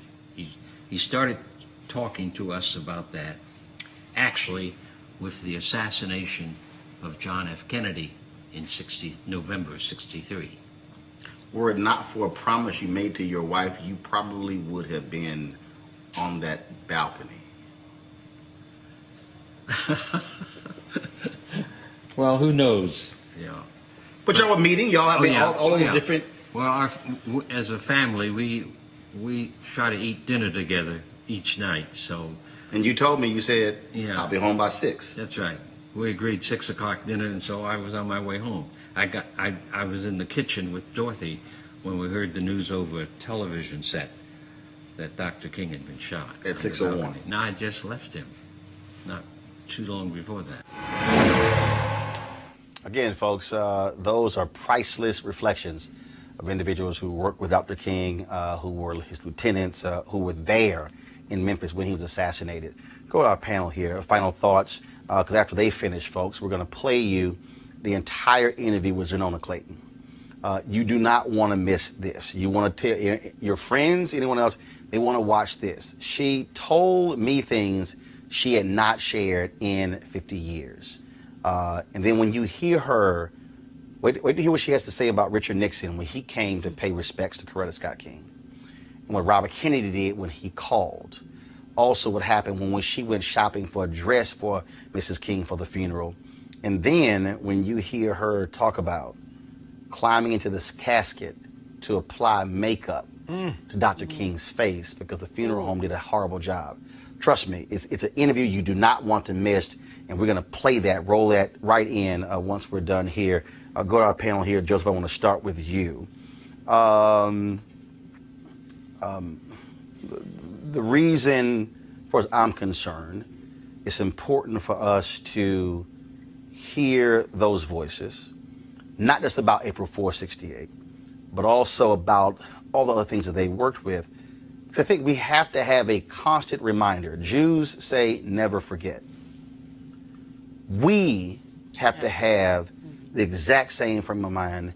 Never forget Jimmy Lee Solomon or Emmett Till. Never forget Fannie Lou Hamer, Septima Clark. Never forget A. Philip Randolph. And I can just go down the line because that frames your state of mind today. It not only frames the state of mind today, it helps map the future, because we're looking in North Carolina, voter suppression, gerrymandered districts, all the stuff that we covered today. Past is prologue. If we don't remember the past, we also can't tell where we're going and what we need to do to get there.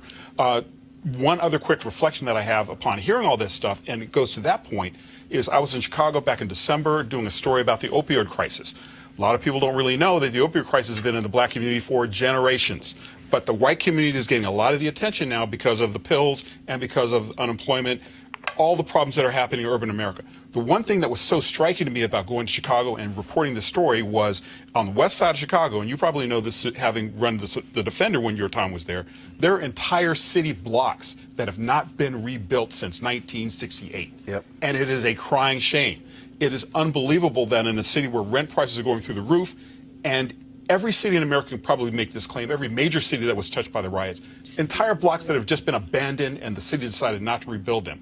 That is a constant reminder to me that every single day this work is not completed. Because every time you drive past a vacant lot and see where a building once stood that was destroyed in the anger and frustration of the martyrdom of one of America's greatest champions of civil rights, it made me angry. And I still am angry to this day, even thinking about it. Julian. You know, it's the Sankofa bird. Go back and get it. Go back and get what you need to move forward. And I think that this reflection, Roland, that you put out there in terms of Xernona, Dr. Lawson, all these people, this is a history that people have forgotten, and we can't forget it. I live in gentrifying D.C. On my block, you used to have to look for the white folks. Now you got to look for the black folks. Same block. Because basically, conscious policies were instituted to run black people out of parts of D.C. Used to be Chocolate City, now it's Chocolate Chip. And they're going to blame it on the so-called uprising. It wasn't the uprising, it was conscious public policy. When we understand what Dr. King said about land use, about economic issues, and I have to always do my economist hat, but because this is economic, when we talk about what he said about economic issues, we have to understand that this is a game that is being played. We're on an unlevel playing field, and some of us okey-doke black people want to walk around singing Kumbaya and acting like everything is cool. Thank you, Roland, for this segment. Absolutely. Rick? Well, I would just say I'm grateful, and I think we all are, particularly the young people watching this and who will watch it, and the parents who are watching this. You know, this is on a digital platform. I mean, you can play it over and over again. As a man now in his early 50s who had the honor to spend some time with some of those elders, I'm always reminded, the Kikongo people have a word, lufuki. It almost means the essence. When you sit with an elder who was your age, I mean, you know, most of those folks were in their 40s. Jim Lawson would be considered an elder because he was in his 40s, but they're really in their 30s, and in Jesse's case, in his 20s. And for me now, thinking about the times I sat with C.T. Vivian and talked about books because we're book collectors, or listening to Jesse Jackson pull all the facts in the world out of the thin air and weave a narrative nobody else could do. But to see Jim Lawson, I'm from Nashville. So to see him in his 90s sit with you, man, that is Lufuki. That is the way you move essence from life to life to life. Young people watch these videos and understand that these elders are going to make transition, but one day, if you're lucky, we're lucky, we will reach their age. But because of their sacrifice, we have the right and the responsibility to take the next lap and win this victory. Folks, if you go to my YouTube channel, we actually have a part section there called MLK 50. You can see the full interviews with Reverend Dr. James Lawson, with Clarence Jones, with Andrew Young, with Reverend Jesse Jackson Sr., with Reverend C.T. Vivian. What I purposely wanted to share with you over the next hour, the interview with Xernona Clayton. You'll hear that she, of course, joined the movement along with her husband. She worked with Coretta Scott King as she traveled around the country singing, raising money for SCLC. But it was what she said, the things, because she also was the last person in Atlanta who worked with him to see Dr. King alive. She drove Dr. King to the airport to go fly to Memphis. And I want you to hear what she has to say about how he felt about the Poor People's Campaign, how he felt about when he returned from Memphis, what he was going to do, where he talked about a sabbatical.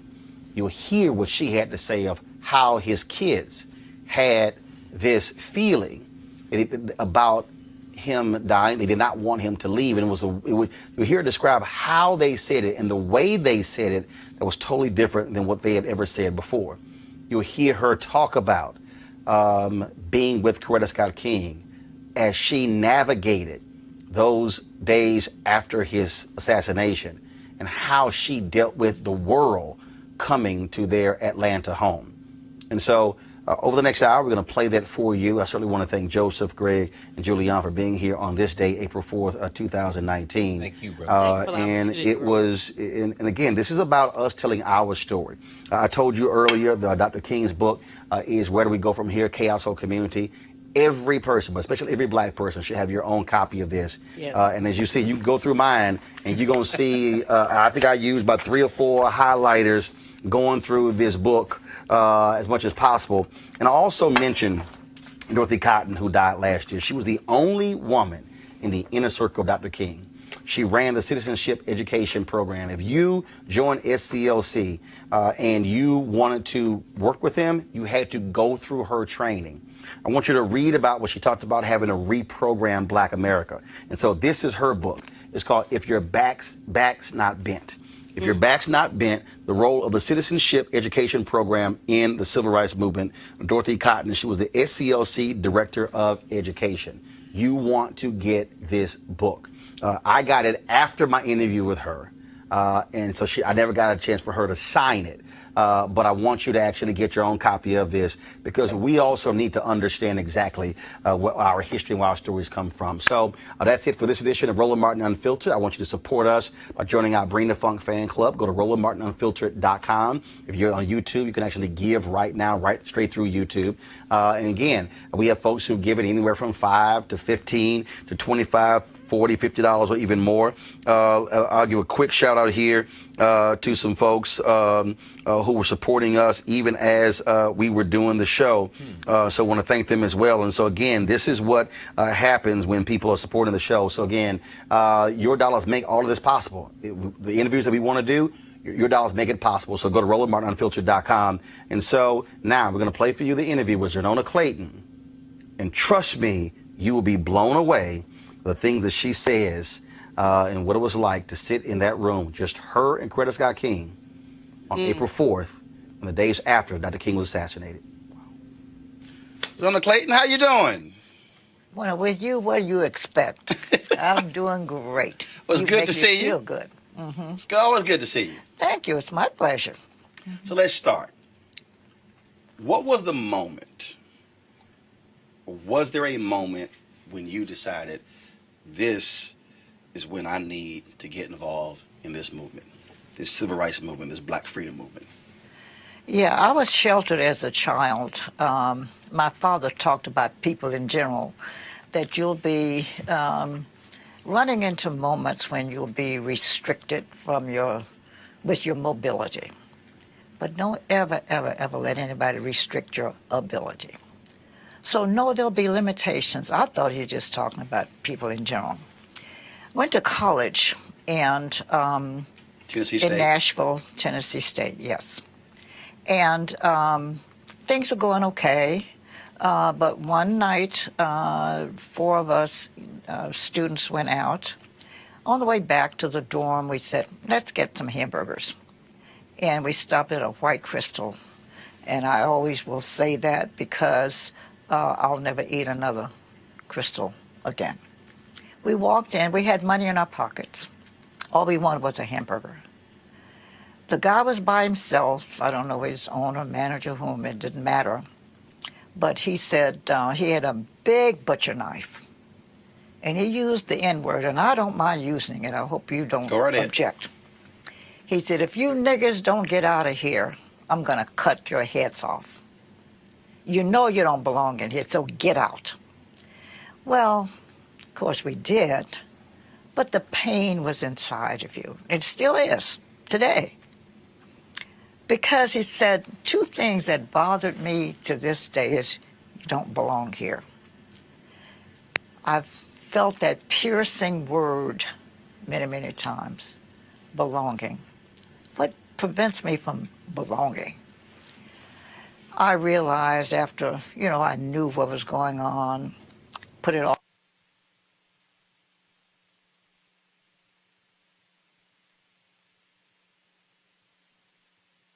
I wasn't completely naive, but the reality hit.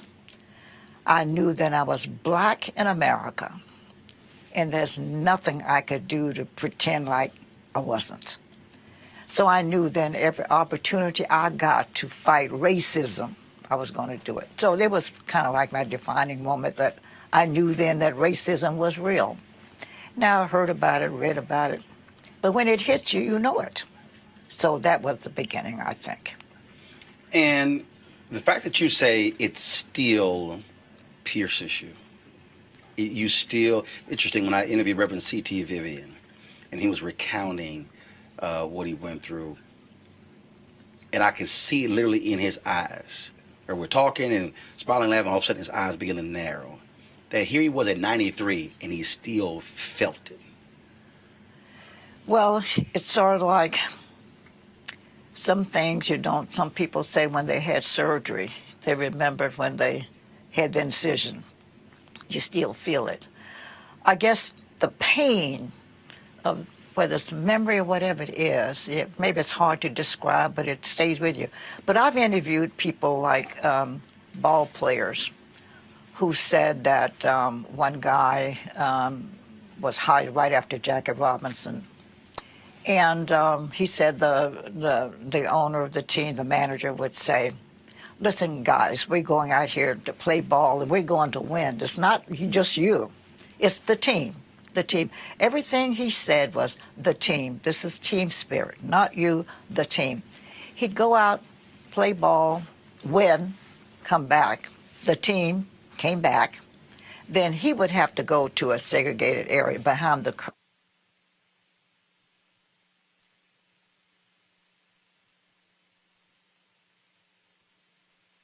Lunch, because he said you always got to feel like I don't belong.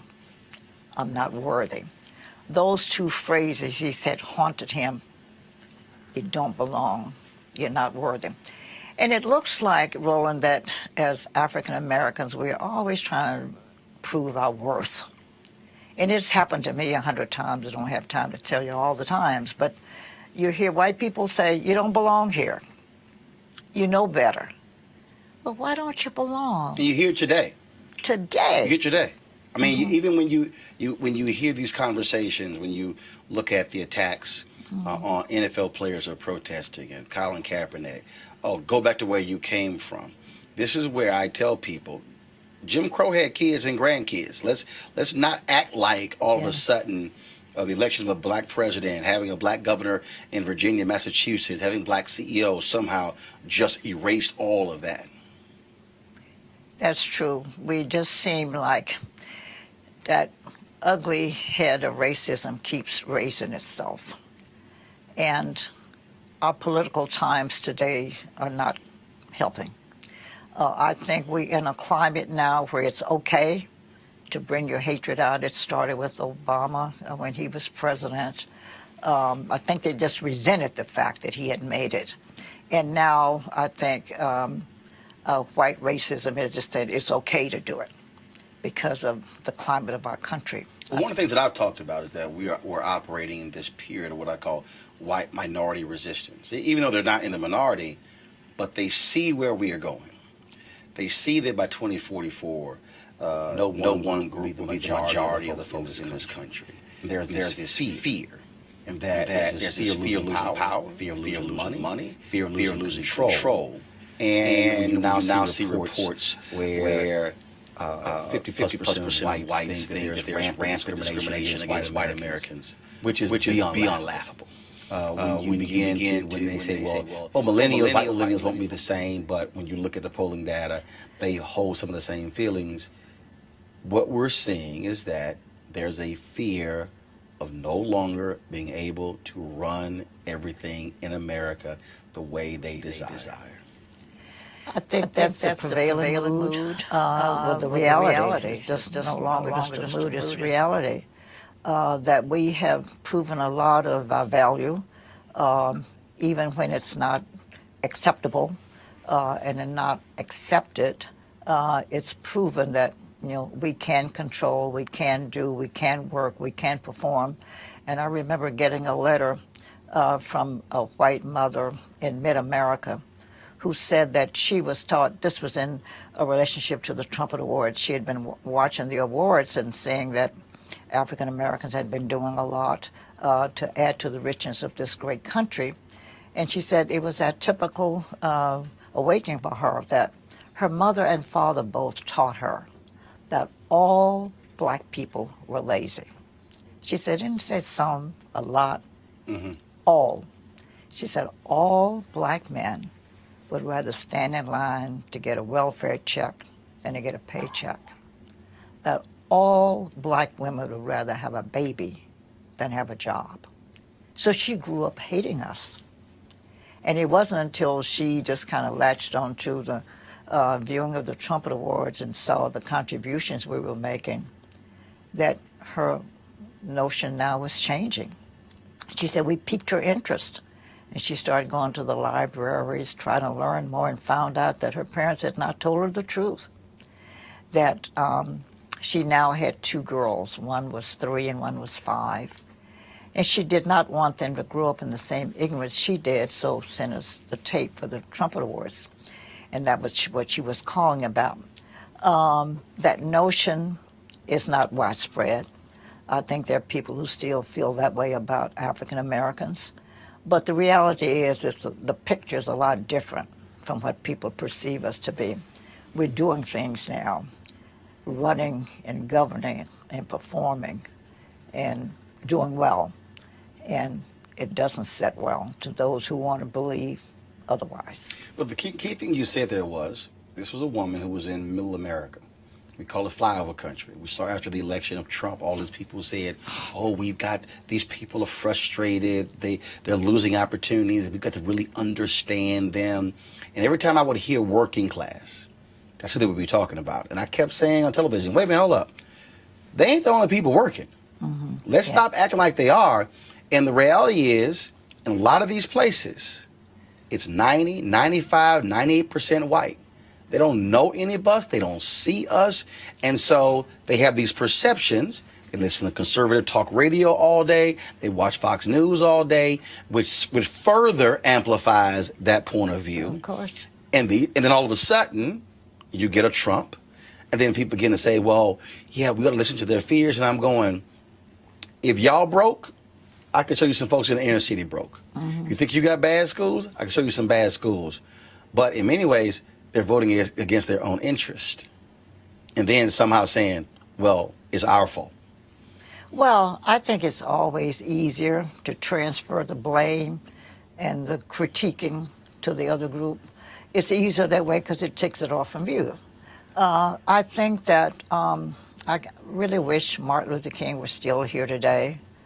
You know, his strong teachings of love and understanding, and he used to say all the time, we can live together.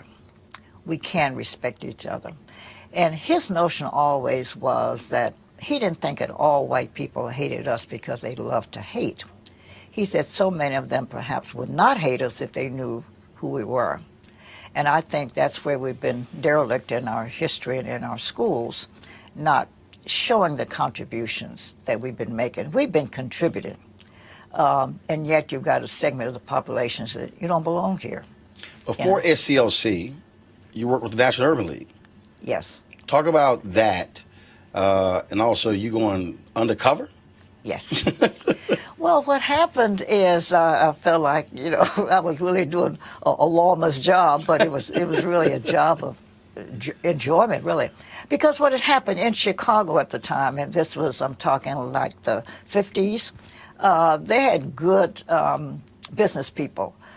Companies, and I'll just name a few. It doesn't matter to me. And I hope I won't hurt you. It's all good. Marshall Field was a big conglomerate. I mean, little girls grew up saying, one of these days I'm going to Marshall Fields and get a pretty dress, you know. Marshall Fields was big, and Spiegel's was a mail order, and Montgomery Ward were mail order giants. And so they were good guys in terms of, like, contributing with the NAACP dinner. They'd buy tickets. But they wouldn't hire people. So the Urban League said, well, let's see if they really are good as they pretend to be. And so what they started was a program to see when the want ads come out, like, did Marshall Fields have some openings? If so, then I would go, and we were always stationed in position about 5 minutes away from Marshall Field's office. And we called and said, I see, because back in the 50s, if you could type pretty good and you could speak English, you could get a job as a clerk typist. That was a good entry-level job. Right. So they had some clerk typist positions. So Urban Lake said, okay, call. I'd call and say, is that job open? Oh, yes. Very nicely on the phone. Okay, I want to come and apply. Hang the phone up. Less than 5 minutes, I'm there. And then, oh, gee, we just filled it. You know, you filled it in 5 minutes. You know? So I document the responses, and that's where we'd go to the major giants and kind of broke up that whole facade of we're good guys, but maybe not as good as we ought to be. So I want to deal with that, because I keep making the point to people. Don't get confused by companies today who buy tables and make nominal contributions. Right. And in some cases, our organizations will give them an award for, they bought a couple tables every year. When I say, hey, if you spend $5,000 on tables, but then you won't put folks in executive suites, that means that we're losing out on $100,000, $200,000, $300,000, $400,000, $500,000 jobs, and all we're getting for it is a measly couple of tables. And so it's amazing to me how that still happens today. And unfortunately, a lot of us will not demand that. No, wait a minute. If you're locking us out of high-level paying jobs, if our black folks could actually have those jobs, they can buy the tables. Yeah, that's true. We have in our metropolitan paper here a section every Sunday of people who are moving up the ladder. And they'll tell you who's in the news. Right. And they put nice pictures on there. And I've been monitoring this because I think I'm going to do something about it. Because too many Sundays, I've charted Sundays like I have right now, 8 Sundays in a row. Not one black person. The ones who get it were appointed to, let's say, they got a job on a committee. But those real serious jobs that power jobs that pay good, and pay well, where I'm not seeing enough presence. Now maybe they can't put everybody in there, but I'm watching it because the perception is half of what you get. It becomes a reality to some people, and I don't want to accept that as my reality because I'm too active and I'm too important in my own thinking to let something like that just slide by and pretend like we don't notice it. But I'm noticing it, and that doesn't mean, and I don't want to just knock everybody down right now with that statement, but it doesn't look good for me to read that Sunday after Sunday that the jobs aren't there, the appointments are getting on committees, but that's not a good job. So what was the point when you decided to join SCLC? Well, I was married at the time to Ed Clayton, who was the editor of Jet Magazine, and he had a great reputation of getting the job done. He was good at writing and everything. Martin at the time, we were living in Chicago, but Martin was here growing also. They'd moved from Montgomery to Atlanta, and he was feeling the growth, and he said, we need publications, we need public relations, we need somebody to help with speeches. And so he just started asking as he traveled, who's a good person? He said Ed's name came up every place he went. He said, you probably can't get him, but he's pretty pricey, but he's the best. And so finally he said, well, I'm going to call him. Well, Martin called. I had met Martin before this, but he was just, a minister. He wasn't moving in the direction he ended up going. But he called Ed and asked him, would he come down and give a look and see? And he said, but you don't have any money? He said, no, we don't have any money. Oh, you got the wrong guy. And So you probably was saying the same thing, like, Yeah. we're not working for Yeah, free. right. Yeah, right. And so he, fortunately, my husband made a good salary because Mr. Johnson, who owned Ebony and Jet and so forth, believed in paying decent salaries. He didn't want his people to run to New York Times and looking for better pay. So he paid good pay, good wages, and so we were living pretty comfortably. So he asked Paul Ed to come. And he finally talked him into coming. So he came to Atlanta to see what they're doing. And he came back home and said, they're pretty serious down there. So those guys are committed to trying to make change. And he was impressed to the point that he said he'd give him a month. And so he came down here for a month, and then Martin wouldn't let him go. And in the meantime, Coretta wanted to do concerts to raise money for SCLC. But she couldn't get off the ground, and Ed said, I'll help you do that. And my wife is really good. She'll help you also. So he and you're like, oh, so you just volunteered me. So, yeah, I was going to say, now he put me in the mix. And so the story goes now, so I ended up traveling with Coretta, and then Ed was, here. And we stayed on one tour. Our first tour, as a matter of fact, was 11 days and nights. And she said that's enough to convince her that a woman can sleep together, eat together, and get along comfortably for 11 days. It must be okay. So she kind of liked me, and Martin is liking Ed, and they put the pinch to us to move to Atlanta. But I tell people all the time, Martin really wasn't all that truthful, because he said, if you'll just move, I'll get you a new house, a car, a housekeeper, a dog. And he promised me everything. He gave me none of it. So I said, Martin Luther King's a shyster, But it was kind of like the best move we've ever made. Would you, in terms of talking about those concerts, I mean, that is a really, not misunderstood, but just not really well-known aspect in terms of really how the movement was funded. Because people talk about, well, he gave speeches and he gave the money back and lived a very, very modest lifestyle.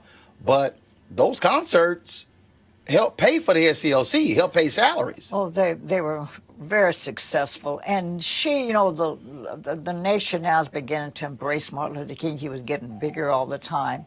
And so when she would come on the scene, she's the wife of Martin Luther King. So they didn't get him, but they got her. So the concerts were well attended. So she was a big hit. And they were feeling like they were touching Martin Luther King. And so it really was a good move for her. And so the two of you became very close. Yes. It had to have been difficult to be, look, he was young, but she was a young woman. Yeah. They get married, and goodness, he's rarely there.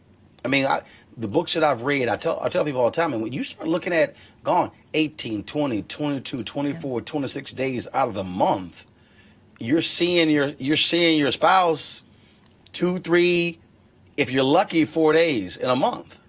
But let me tell you, without revealing a lot of private information, the King family, old man King, we called him Daddy King, and Mama King, they were pretty strongly entrenched in the city, well-to-do, comfortable leaders and all of that. They had picked a girl for Martin to marry. He was off at Boston, and Coretta had gone to the conservatory, so they were both in Boston at the time. And Martin knew that the girl here was handpicked by the family, and he liked her. It was a very prominent family. And that was the person that they wanted for Martin. And Martin was going in that direction till he met Coretta. And I can tell you this, Roland, today, and looking back, and the other woman's a very fine person, and she ended up, marrying well. But he chose the right person. Coretta was a woman who was wed to the cause. She not only married him, but she married his mission. And so she accepted his absences. She was so organized. Like when we were on the road, she'd call back home to her housekeeping staff and say, Dexter has reading lessons at 2, and Bernice has to go here, and Yolanda has to go there. Be sure they keep their appointments and somebody get them there. She was running the house from afar. Now, Dr. King didn't like for her to travel that much, and she didn't travel as much as she wanted to, but he said one of us has to stay home with these children. So he was very strongly committed to somebody being there. But she didn't stay away long, and she would plan her absences more when she knew he was going to be home. But it worked out very well, but she was committed to that cause. His cause became hers, and she kept it to her end, his end and her end. You talk about being married to the movement. When I was talking to Merle Evers Williams, she at Dick Gregory's funeral, she said the public really doesn't know this just really unique relationship that existed between her, Coretta Scott King, and Betty Shabazz. And she was just talking, and she was just saying, folks have no idea. We would get a call and be like, look, I'm sick of this. I'm leaving him. She said, we've been on the phone going, no, you're not. Mm-hmm. Just go ahead, just blow your steam off. And she was just saying how it was just that the three of them shared something that other people had no idea about. And then when you begin to talk about the other folks in the movement, whether it was Andrew Young, whether it was Hosea Williams, whether it was, you go down the line, the spouses literally were in this thing together. It became their lives. Exactly. It wasn't just a job. And they all wore it so well. I knew them all. And they wore the mantle of leadership in the absence of their husbands so well. And I have nothing but admiration and respect for all of them, because they all had families, 3 and 4 children to the family. And they carried on extraordinarily well. When you were working there and you're in the middle of this, did you ever say, we really are changing the world? Or was it just, we're just going through it day by day? Oh, no, you knew you were making change. I remember, and you told me how you just interviewed Reverend C.T. Vivian. I remember so well how he was on the steps of the courthouse, he and some other people, pleading to come in just to register to vote, just to register to vote. And he was beaten severely, and the blood, and I see that footage sometimes. I said we ought to play it every election. The blood running down his face, just trying to register. And then we fast forward, and we get a voting rights bill, the right to vote. Now, what bothers me in all of that is that, I still hear people say, it looks like rain. I heard it may rain, so I may not go. Oh. And so I just I'm telling you, I just shiver in my boots. And this year just really blew my whole mind. I had no idea that this year, I thought we were doing better each year when I found out that this election, this last major national election, that we had one of the lowest turnouts we've had in many of them. In 20 years. Black turnout. I couldn't believe it. Lowest in 2 decades. I couldn't believe it. I don't know how anybody could stay in bed on election day. But I said, if they see the footage of Reverend C.T. Vivian and the people who helped get us to this point now where you can go. So it didn't matter whether it rained or not. You didn't have no place to go, so you didn't have to get up. And now you can't even get up now because you can. It bothers me greatly. People don't vote. But the changes were so apparent. I felt every change. I felt proud of it and a little bit of the ownership of it. Mm-hmm. Thinking back, just the different touch points, the different on the timeline. Which one of those moments really jumps out at you? Was it a bill? Was it a march? Was it a speech?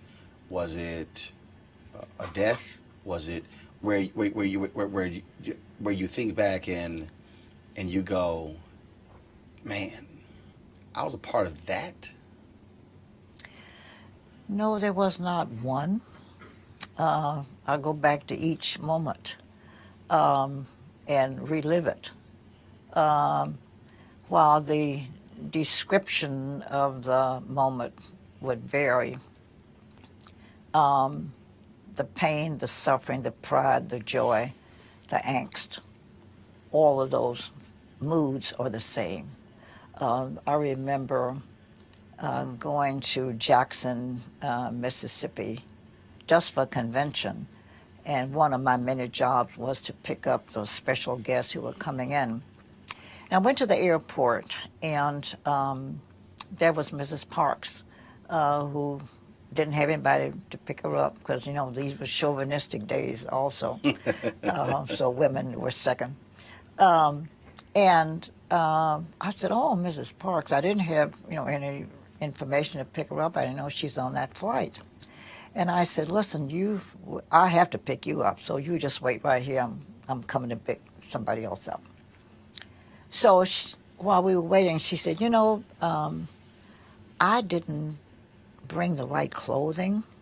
You know, I get kind of cold in these air-conditioned environments, so you think you could find me a wrap? And I said, oh, of course. I said, there's a store right a block from the hotel where we're staying, and I'll go there and get your wrap. As soon as we get in, I'll go get you something. And sure enough, I did. I went to the store, had money in my pocket, and found a nice wrap I thought would serve a purpose.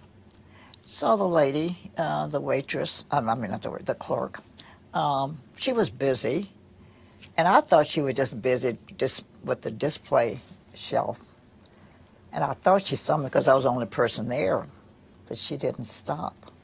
And finally I said, Miss, tried to get her attention. She looked around, didn't stop.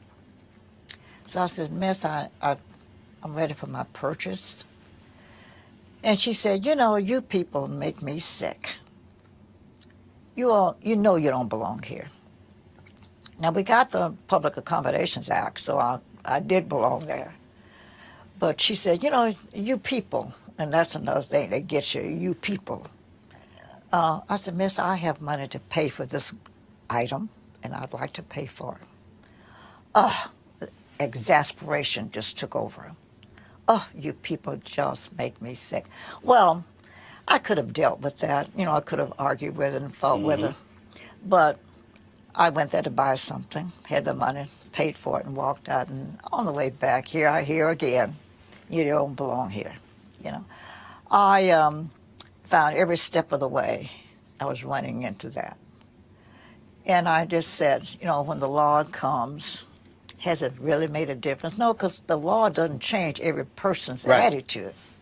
It just now gives you the right to belong there. So I was in the right place because I belong there. But I haven't changed her heart. And Dr. King said so effectively, until and unless you change a man's heart, you may never change his behavior. So we got to change their hearts in order to change their behavior. So we hadn't gotten to her then. But I knew then that that law was going to make it okay for me to belong there. I may not be treated right, but I belong there. Was there any point for you where you were scared, this is over for me? Not really. Because I was looking for a home. Mahalia Jackson, who was very famous, gospel singer, well known, wanted to buy another house she owned. She wasn't moving, she just wanted another house. Saw this house, and so she told me in my movements would I look for something for her. Well, I was in California, just the house that I knew she would like, and had a sign out front for sale. And I just went up and rang the doorbell and asked the man the silly question is the house for sale? Because he said, can you read? But it was a kind of an odd everything, because yes, I could read, and it did say for sale, and he said it wasn't sale, he had just sold it, you know. Well, I said, well, why don't you move the sign? Well, now you're going to have an argument, and then you've got a fight on your hands. You keep going every day. It's not over yet, Roland. Even today, we got the laws, and I was there when a lot of them were passed. I've seen them and worked through it and fought through it and helped ownership of some of the legislation. But we haven't changed everybody's heart yet, so I still run into it. And so there's not a moment when... You saw up close the personal toll it took. It was a lot for civil rights leaders to have to carry. How did they deal with just all of that? Laughter, music, camaraderie. Was it, even in those cases, still the private pain when you read books and you hear them talk about Dr. King and depression? I just finished reading Nick Cott's book on Judgment Days, and he wrote about him and LBJ, these two iconic figures, and what they personally battled. I've talked to others, and they talked about for many of them, there were lonely moments as well. These are folks who were in their 20s, who were changing the world. That's a lot to bear. Well, but you know, I was very close to Dr. King. I used to hear he just loved President Johnson. They had a nice love affair up to a certain point. But Martin, and I can call him that, you know, I know this is a public program, but I feel a kinship to him because we had a close relationship. But he was a composite of all that. He had some moments that were lonely. Every week on a Tuesday morning, he took time off. He had a location that was secret, and he would go there and just get in his pajamas and stay all day and commune with nature and commiserate about, you know, what he's planning to do, would like to do. But he did it alone. He was there all day. And the only time we would intrude is like he would call and ask me to, say, bring him some lunch. Or he had some papers that had to be signed. We'd take them to him, but didn't bother him on those personal days. He was gathering his thoughts and just communing. And yet, I saw a different kind of lonely, and that he was alone. He wasn't lonely, he was alone on those prescribed dates. But I saw him near the end of his life. He died a very depressed man because he had made that speech about Vietnam. April 4th, 1967, yes, Riverside exactly, Church, Beyond exactly. Vietnam. Uh-huh. And it seemed like his world shut down. People stopped giving. Even his friends who you could count on for money just dried up. Black folks. Oh, yes. Approval numbers low. low. He said, you know, I think he couldn't get a handle on it. He just said, I can understand your enemies not supporting you. They don't believe in you anyway. But your friends? He said, I thought everybody who knew me knew that I couldn't cope with war. You know, there is no victory in war, he used to say. And when he saw those children on the TV in Vietnam, he said, now I've got to speak. You know, children being bombed with that napalm stuff. He said, I've got to do something. And he then spoke out and lost everybody. And it really, really bothered him to the very end. And if you remember reading, on his last birthday, he was here in Atlanta, and they were having a meeting over at Ebenezer Church planning a strategy for the next movement.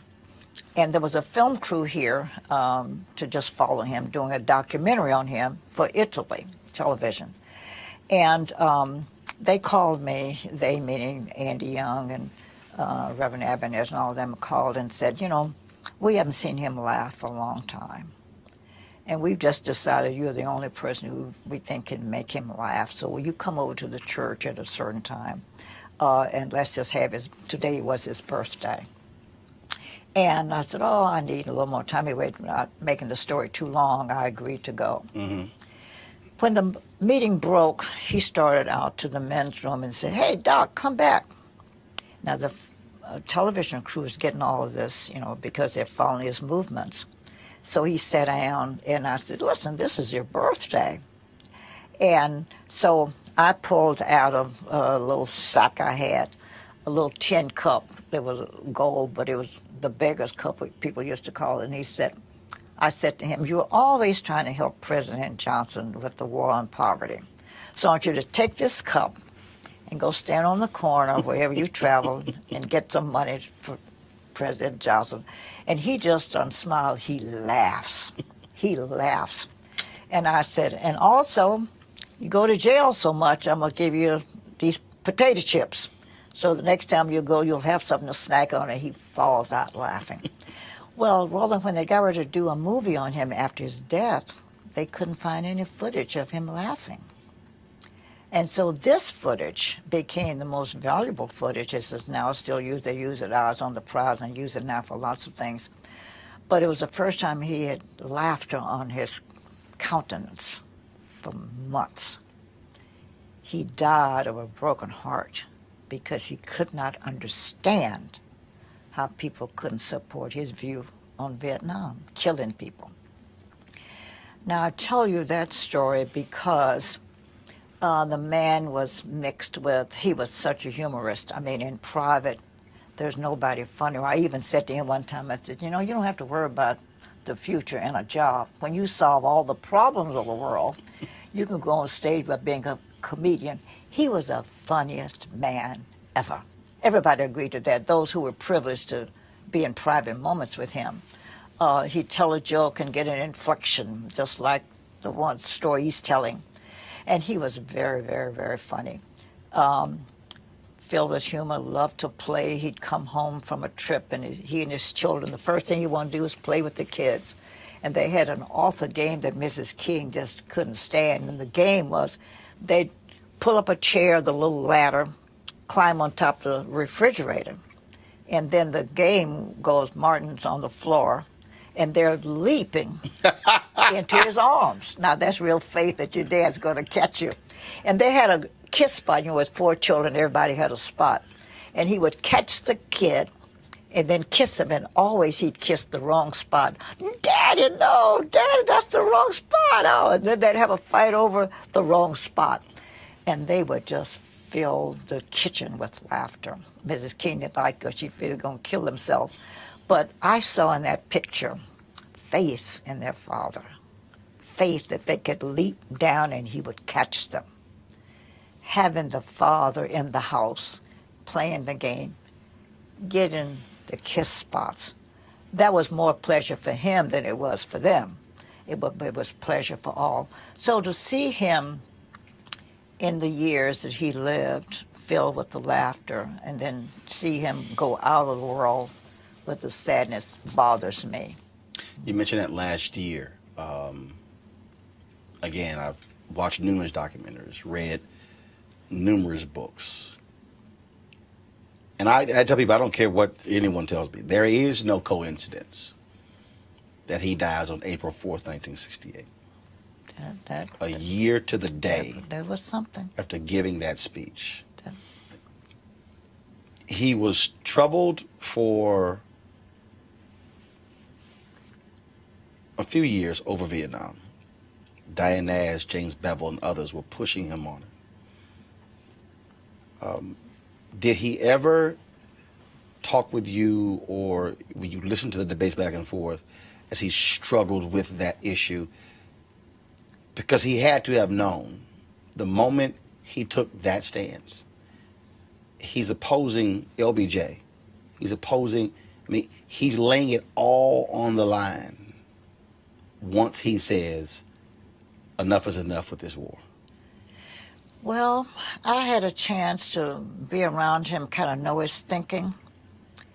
And so I'll go out on the limb by saying I think he did, because he reached points in his life where, well, whatever I lose, I lose. I've got to take the stand. He was willing to take the stand that he felt was the right position on an issue, regardless. It didn't matter to him what the consequences were at the time he's going to take the stand. So I knew that he probably knew that there was going to be a price to pay. I don't think he knew the extent the price was. I don't think he knew that everybody's going to turn against him. And he takes this stance, and his wife has no choice but to go along with it. And his decision has a direct impact on her and their children. Oh, yeah. Because he put it all on the line. Well, but he told her, and see, I drove him to the airport to go to Memphis, but he said to me that he felt like the country was at a point now where it was not ready for change. That all the change we've made is about all we're going to get. And so when he comes back from Memphis, he said, when I come back from this trip, Corette and I are going to take a year off to go to India again. We got to retool. That wasn't his language. But he said, we've got to start again. Now, what was the problem with that is that SCLC was already in the planning stages for the Poor People's Campaign. Poor People's Campaign. His idea. Mm-hmm. But he told me he wasn't going to go. He was going to abandon the idea. He was leaving when he came back. He was going to India. Now, there are those who differ. I don't say that a lot. As a matter of fact, I'm taking a stand now to tell you this on television, because I didn't express that to everybody because I saw it wasn't well received. But that's the truth. And so I'm telling you now the truth. The planners of the march didn't want to hear it because there was, you got to have some movement after he's no longer here. You got to have some action-filled programmatic thrust. Otherwise, you're going to die. So that was a bold statement, but he told it to me. Now, I have no way of knowing whether he really meant it. I believe he meant it because he didn't joke a lot about his plans. I think he meant it. He said, the country now is not right for what we're doing, and I've got to make a switch. You dropped him off at the airport. And he gets out. As you think back, have you, I'm sure you have you just went back and just played every part of that? What he had on, what he said, last look, all of those things. Because that was the last time you saw him alive. Yeah. But let me tell you what happened. The day before I was at their home, Mrs. King was convalescing from recent illness, and she was there. Mother-in-law, well, Martin's mother was there, Martin and I. After dinner, we were playing the piano. He's a great singer, and I played the piano. He said, I bet you didn't know I could sing. I said, well, I heard you could. No, I didn't know you could. He said, well, I know you can play. So sit on the piano. You majored in music in college. Yeah. So we had such fun. We were singing and, just having a great time. When we separated, the evening ended, I went home and told him I'd pick him up the next morning, whatever time established. But Mama King called me that night about 11:30, and she said, I know you're taking ML to the airport tomorrow, but tell him something for me. Said, just like that fun we had today, I'd like to have more days like that. I know I'm the mother and I have to understand he's busy, but you see to it and tell him I want him to plan more fun time for family hour. Will you do that for me? I said, of course. Well, I told him. I said, now your mother called me, and I told her she wants more of your time, and we're going to see that you do that. Well, guess what? About 3 or 4 o'clock Atlanta time, because Memphis was an hour behind us, he called her, talked to her about an hour and a half. She said it never happened before. Could you take your mother for granted? He knew she was going to be there. She was supportive of her. The son loved him dearly. But he didn't bother to call her. But when I saw her that first time that night, because I went over to check on them, she said, listen, when this pain subsides a little bit, I'm going to tell you how much I appreciate what you did. Because he told me you told him what I said. And that prompted him to call. And they had a big laugh about, here's the call. And he knew, I think, because he called his brother. He'd never done that before. Called him on the phone, I understand, talked a good time with him. He did a lot of odd things. I talked to him, and he said to me, why does my room number sound so familiar to you? I mean, to me, he said. And I said, I don't know, because I don't know what room you're in, because he had switched hotels. And he said, it's 306. And I said, well, that's my house number. And I said, you've been here enough, so I guess you make it the relation. That all of these things were odd things that happened that day. April 4th. Uh-huh. It was early in the day. He called me. And then he called his mother, called his brother, and Andy said they were playing pillow throwing, whatever. After he came back from court, yeah, came in and they had played a pillow fight. Yeah. And so he did a lot of things that day that were unusual, I understand. I wasn't there, I was here. But he did a lot of unusual things, Oh, I tell you something else that was most unusual. Coretta's favorite gift is red roses. And every birthday, her birthday's in April. April 27th is her birthday. Now, he left on, was March, I guess, when he left Atlanta. Mm-hmm. He bought her some artificial flowers and left them in the library of the house. And he told her to go get the flowers. And, no, he told the housekeeper to tell her, when he leaves, go get those flowers out of the library. She was angry. He said, did you get those roses? So she said, yes, but I'm mad about it. She said, why? He said, because they're artificial. And guess what he said to her? I didn't know whether I would be here on your birthday or not, but I wanted your roses to be here. Now, he died. That was April 4th. Well, that was April 3rd when he talked to her. Her birthday's April 27th. He said, I don't know whether I will be there in person for your birthday, but here are your red roses. She kept those roses a long time. 6:01 p.m., April 4th. Shots ring out. How do you find out? I was having dinner with the Grand Dragon of the Ku Klux Klan. And the maitre d' knew my relationship with the Kings, and she came over to the table and gave me a note.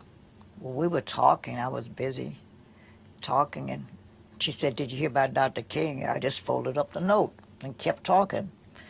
She thought that was odd. She came back a second and she said, I hate to interrupt your meal. She said, but I just heard on the radio he'd been shot. Well, that didn't bother me either because I'd been in his presence before when it was reported. We were in Los Angeles once. They reported that he had been shot. And we were in there getting ready for a nice, comfortable evening and a meal. Well, not just he and I, but, several of us were. Again, we had a big laugh about it.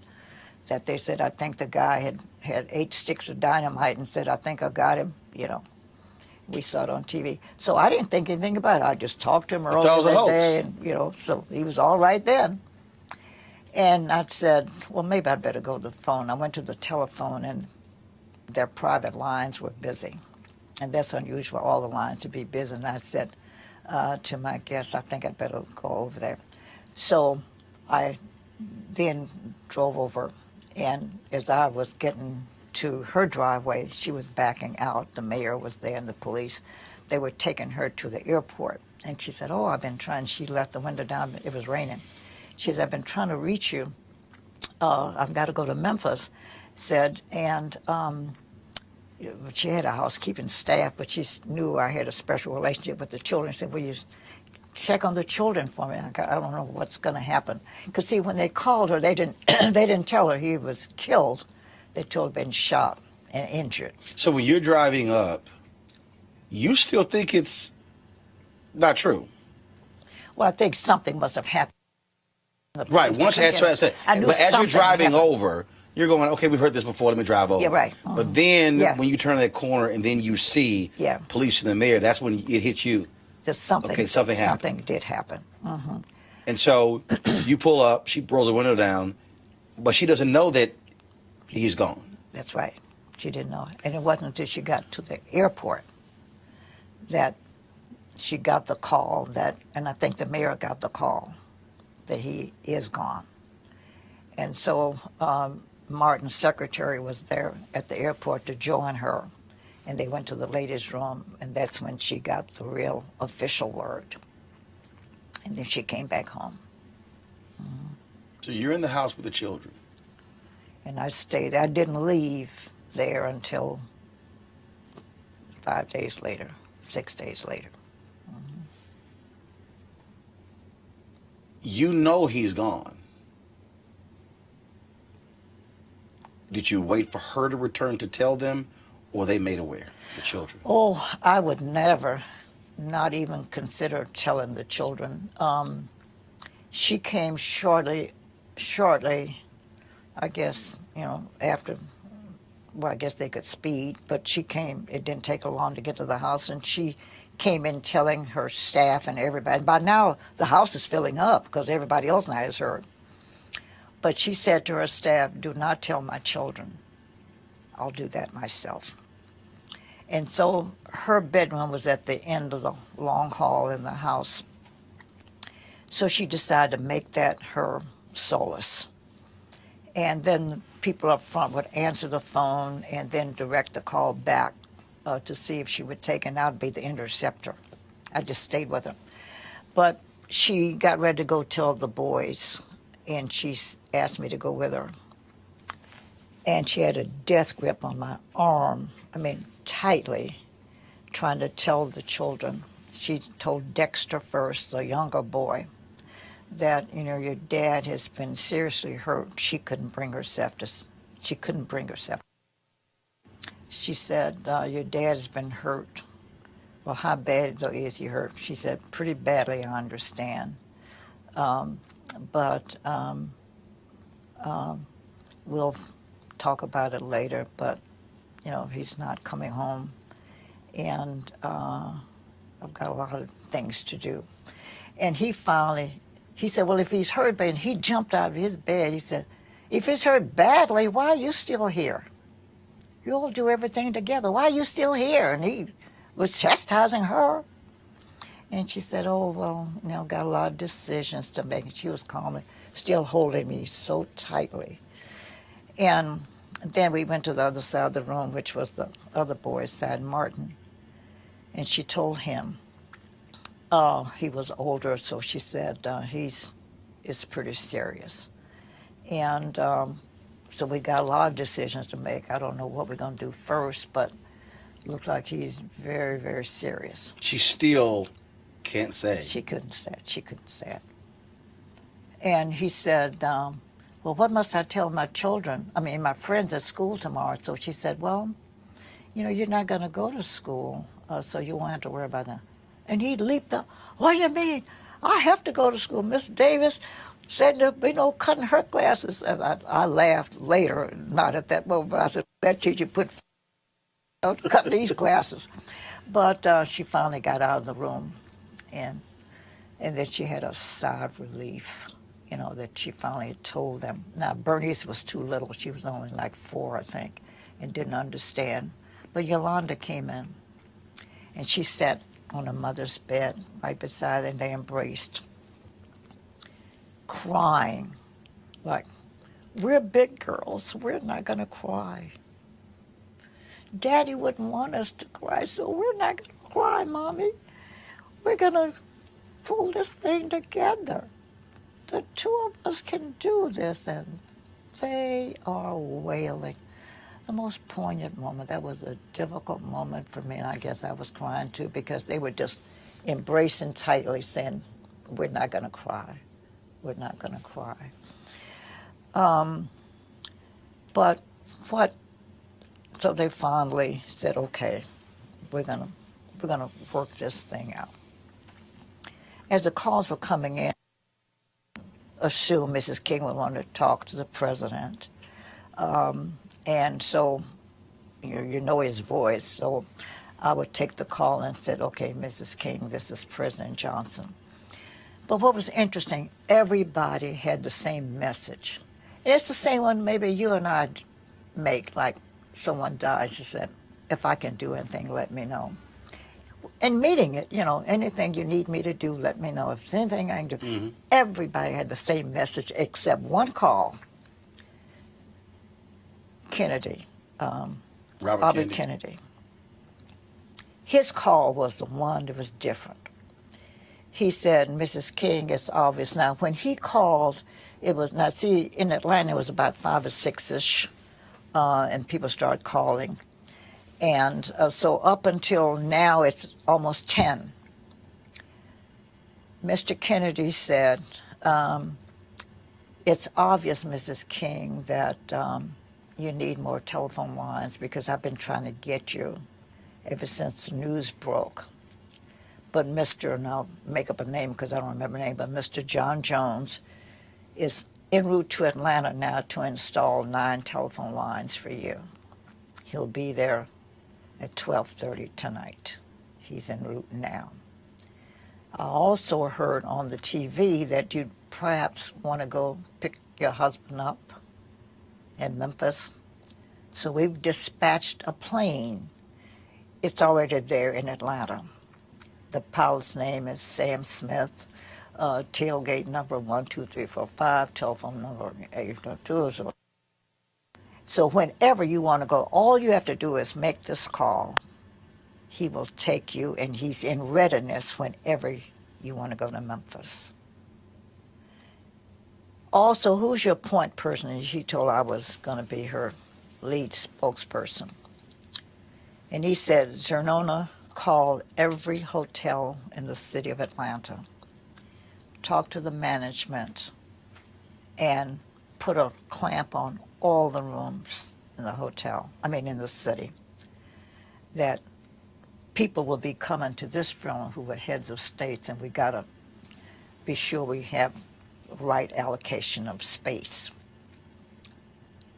And my team will be there tomorrow morning, and we're going to set up an office at 123 Maple Street, and we will help govern things. He just jump, lay everything out. And we followed his rules. Because he had been through it. Mm-hmm.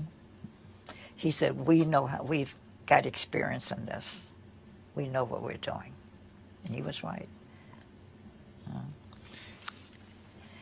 And I was there when Jacqueline Kennedy came, which was the expected moment. Two things happened. I don't know, you got time for me to tell all this? Before I tell you about Mrs. Kennedy, I'm going to tell you about Nixon. He wasn't president at that point. He was the Republican candidate. Yeah, the candidate for Republican. He called our newspaper publisher and said, I know Dr. King's feelings on me, but do you think you could help arrange for me to come visit Mrs. King? My wife and I want to come make a call on her. And he said, no, I can't do it, but I've got a very good friend who's at her house, and he was talking about me, and she will tell me whether you can or not, so let me get in touch with her, and then I'll call you back. So he called me, and I said, I don't know, I have to run it by her. Well, when I told her that, in the house there were people who said, oh, no, Dr. King wouldn't want to see him, and so they talked to her, saying, no, why don't you say no? Well, I had her last ear, so I said, Mrs. King, this is not a time for politics. Why don't you let him come? But let's lay some ground rules. Mm-hmm. No entourages, no press, no nothing. just come. If he's making a personal call, then he personally can call on her. So she bought my advice and agreed. Called Mr. McGill and told him and said we wanted him to come unannounced. And sure enough, he came. But guess what happened? He came up, and we knew what time. They told us all the way. He's at the airport now. He's on his way. So we knew when to expect him. And when he came here, I went to the door, the front of the house. He came in a beige, I don't know cars, but like also a Chevrolet, something like that. It wasn't a fancy, I don't want to offend anybody, but it was a small car. And I ushered him in. Well, he was by himself, but he said, Mrs. Nixon was coming, but he said they got a call that one of the girls got sick and she had to rush to New York. He said, so he sat by her bed, that's where she received her gift. She said, on her bed, we had a chair, and he sat there face to face and told him he knew how Dr. King felt. He said, but this is not a political call. My wife and I were coming, and he went on to tell why she knew. He said, I have brought with me a check, a personal check, that we are feeling the grief, and because we are Americans, we have to take some responsibility for this. So as our personal expression of sympathy, we want to educate all 4 of your children. And this check that we have here will cover their expenses wherever they go. There's enough money to educate all 4 children. Nobody knows that story because I haven't told it but a few times. Then we were told that Mrs. Kennedy was coming, and then the day she was due, she said she couldn't make it. Then we got another call. She said now she does want to come. She said, I don't have the strength to make it. Because she had to release, she knew the pain of Coretta Scott King. You're getting my script ahead of me, because what happened is she finally came. And as I said, describing, you can get the picture of the house. The front door was up there. Coretta's bedroom was at the end of the hall. When she came, they told me she was here, so I went to greet her to bring her back. Roland, those 2 women didn't say one word to each other, verbal word, no word. Neither said hello. They didn't say anything. They embraced. That seemed like 20 minutes. Of course, it wasn't that long. But they embraced without a spoken word for an endless period of time. But you don't have to be smart to read their lips and their heart. The heart was saying, we know what you're feeling. You know, I know, we know. That was the most poignant moment, and it was the one time that I cried because I was feeling their language. It has to be hard for you because here you are. You go to the home. You're with the kids. She comes back. She asks you to be with her when she tells the children. You have to be her rock. Oh, yeah. So you can't grieve. You can't break down. You're taking the phone calls. You're doing. So how are you? Did you just sort of just go like Robert Kennedy? You just went right into work mode? Oh, yeah. Because I'm not even sure that I ever cried, come to think of it. I'm saying later, but I never got a chance to grieve. Because one of the things when she was trying to decide whether she's going to go to Memphis, and then right away I said, oh, gee, she needs clothes, because I wanted her to look nice. She's going to be photographed wherever she goes. So the next morning now we were up, well, the night went into morning. So by morning time, I told her I was going to go down and get some clothes. And I did. I went to a nice little shop downtown Atlanta that had nice clothing. And I told the man that I've come to pick some things for Mrs. King. I have no money. I wouldn't dare take time to ask her for a credit card, and I don't have any money, so will you trust me to pick what I think she wants, take it home, and if she likes them, we'll keep them, and I'll come back and pay. If not, I'll bring the clothing back. And he agreed to those terms. Well, I picked out a lot of stuff. Came home. As I was getting into the house, I had a man there who helped me because I had all these clothing. In the lobby, in the foyer of their home, were Belafonte and Stan Levinson. And Stan Levinson was the Jewish friend who'd been with him a long time. Very close advisor, Dr. King. Exactly.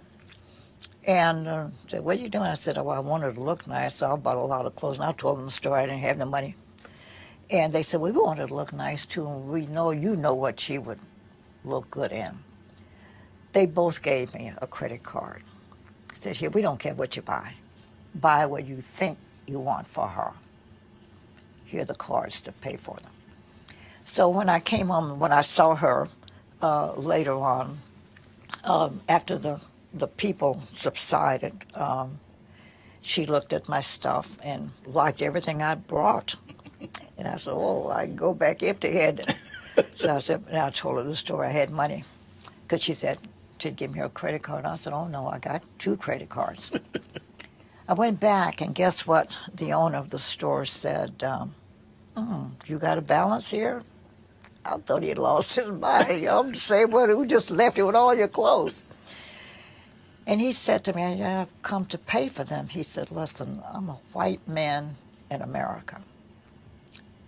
And I have to take some of the responsibility of having the climate that created this. So the least I can do is cover the cost of the clothing.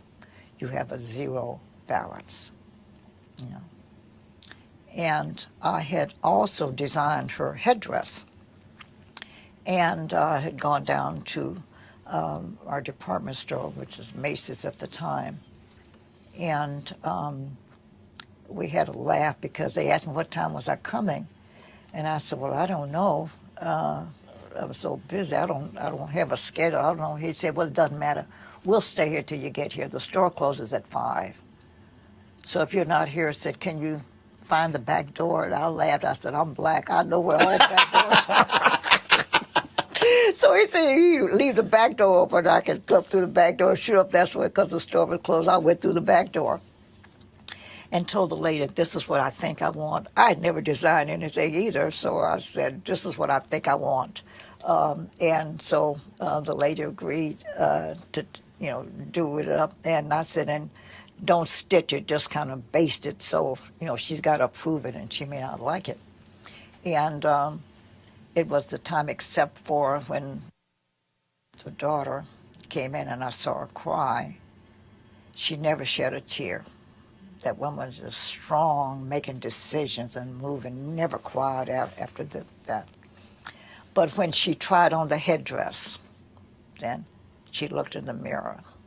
And I'm sure she's saying that this is what I'm wearing to my husband's funeral. And she broke down that time. But those are the only times she cried the whole time. In that whole long week, it was a week-long, that was the week that was, I'll just call it that. As they say, rose in a fisted glove. Mm-hmm. When you went to the airport, you accompanied her to the airport? To pick when his body was returned from? No. I didn't see the body until, let me tell you that story, because the day he was ready for viewing, because I've been doing a myriad of things, well, they had announced that there was going to be a public viewing at 11 o'clock. At that moment, we were at the church. Coretta had to make some final revisions to the program. And so she went over to the church, and the security guard called her over there to say, Miss King, what must we do? Said there are thousands of people lined up here to see the body. And so what must we do? And she said, and it had begun a misting rain, and the worst kind of rain is a mist, it's just falling on you. She was such a kind, considerate, compassionate woman. She said, well, let him go on in. And I said, no, Coretta, you should see him first. And I said, the public will wait, but you need to see him first. And what good advice that was, because once we finished the church, we went over to view. And I was, Harry Belafonte and his wife and I were the only non-family members. Everybody else, it's a large family. And I saw them when they came in. I stepped aside and Coretta came down and she had a faint response, like she was going to collapse. When I walked up to the bier, he looked awful. It looked as if someone had gone and just dug up a big glob of clay and slapped it upside his face. I was horrified. So I stepped over quietly to the mortician and said, "Sir, is there anything you can do to the side of his face?" He crashly said, "Miss, his jaw was blown off. That's the best I could do." I was shocked. Loudly in the presence Coretta, of the only family? they could hear. Oh, I was so angry with him. And I finally said, "Forget him." And I said, something has to be done because he looked horrible. I mean, this big old glob of stuff. And so Coretta and I, they're sitting down. Oh, and I looked at Mama King, that's the mother, who's dark-skinned. And then I saw Belafonte's wife, who was white. And back in those years, women always carried loose powder. And I was hoping that they had some. And I said, "Mama King, you got any powder?" She said, "Oh, yeah." She gave me her powder, which was dark. "Julie, do you have some?" And she said yes. Hers was white. So I took the two and stood over the casket, looking at Martin's face and making myself a little roux of a mixture. Belafonte came over, took his handkerchief, and put it around Martin's neck.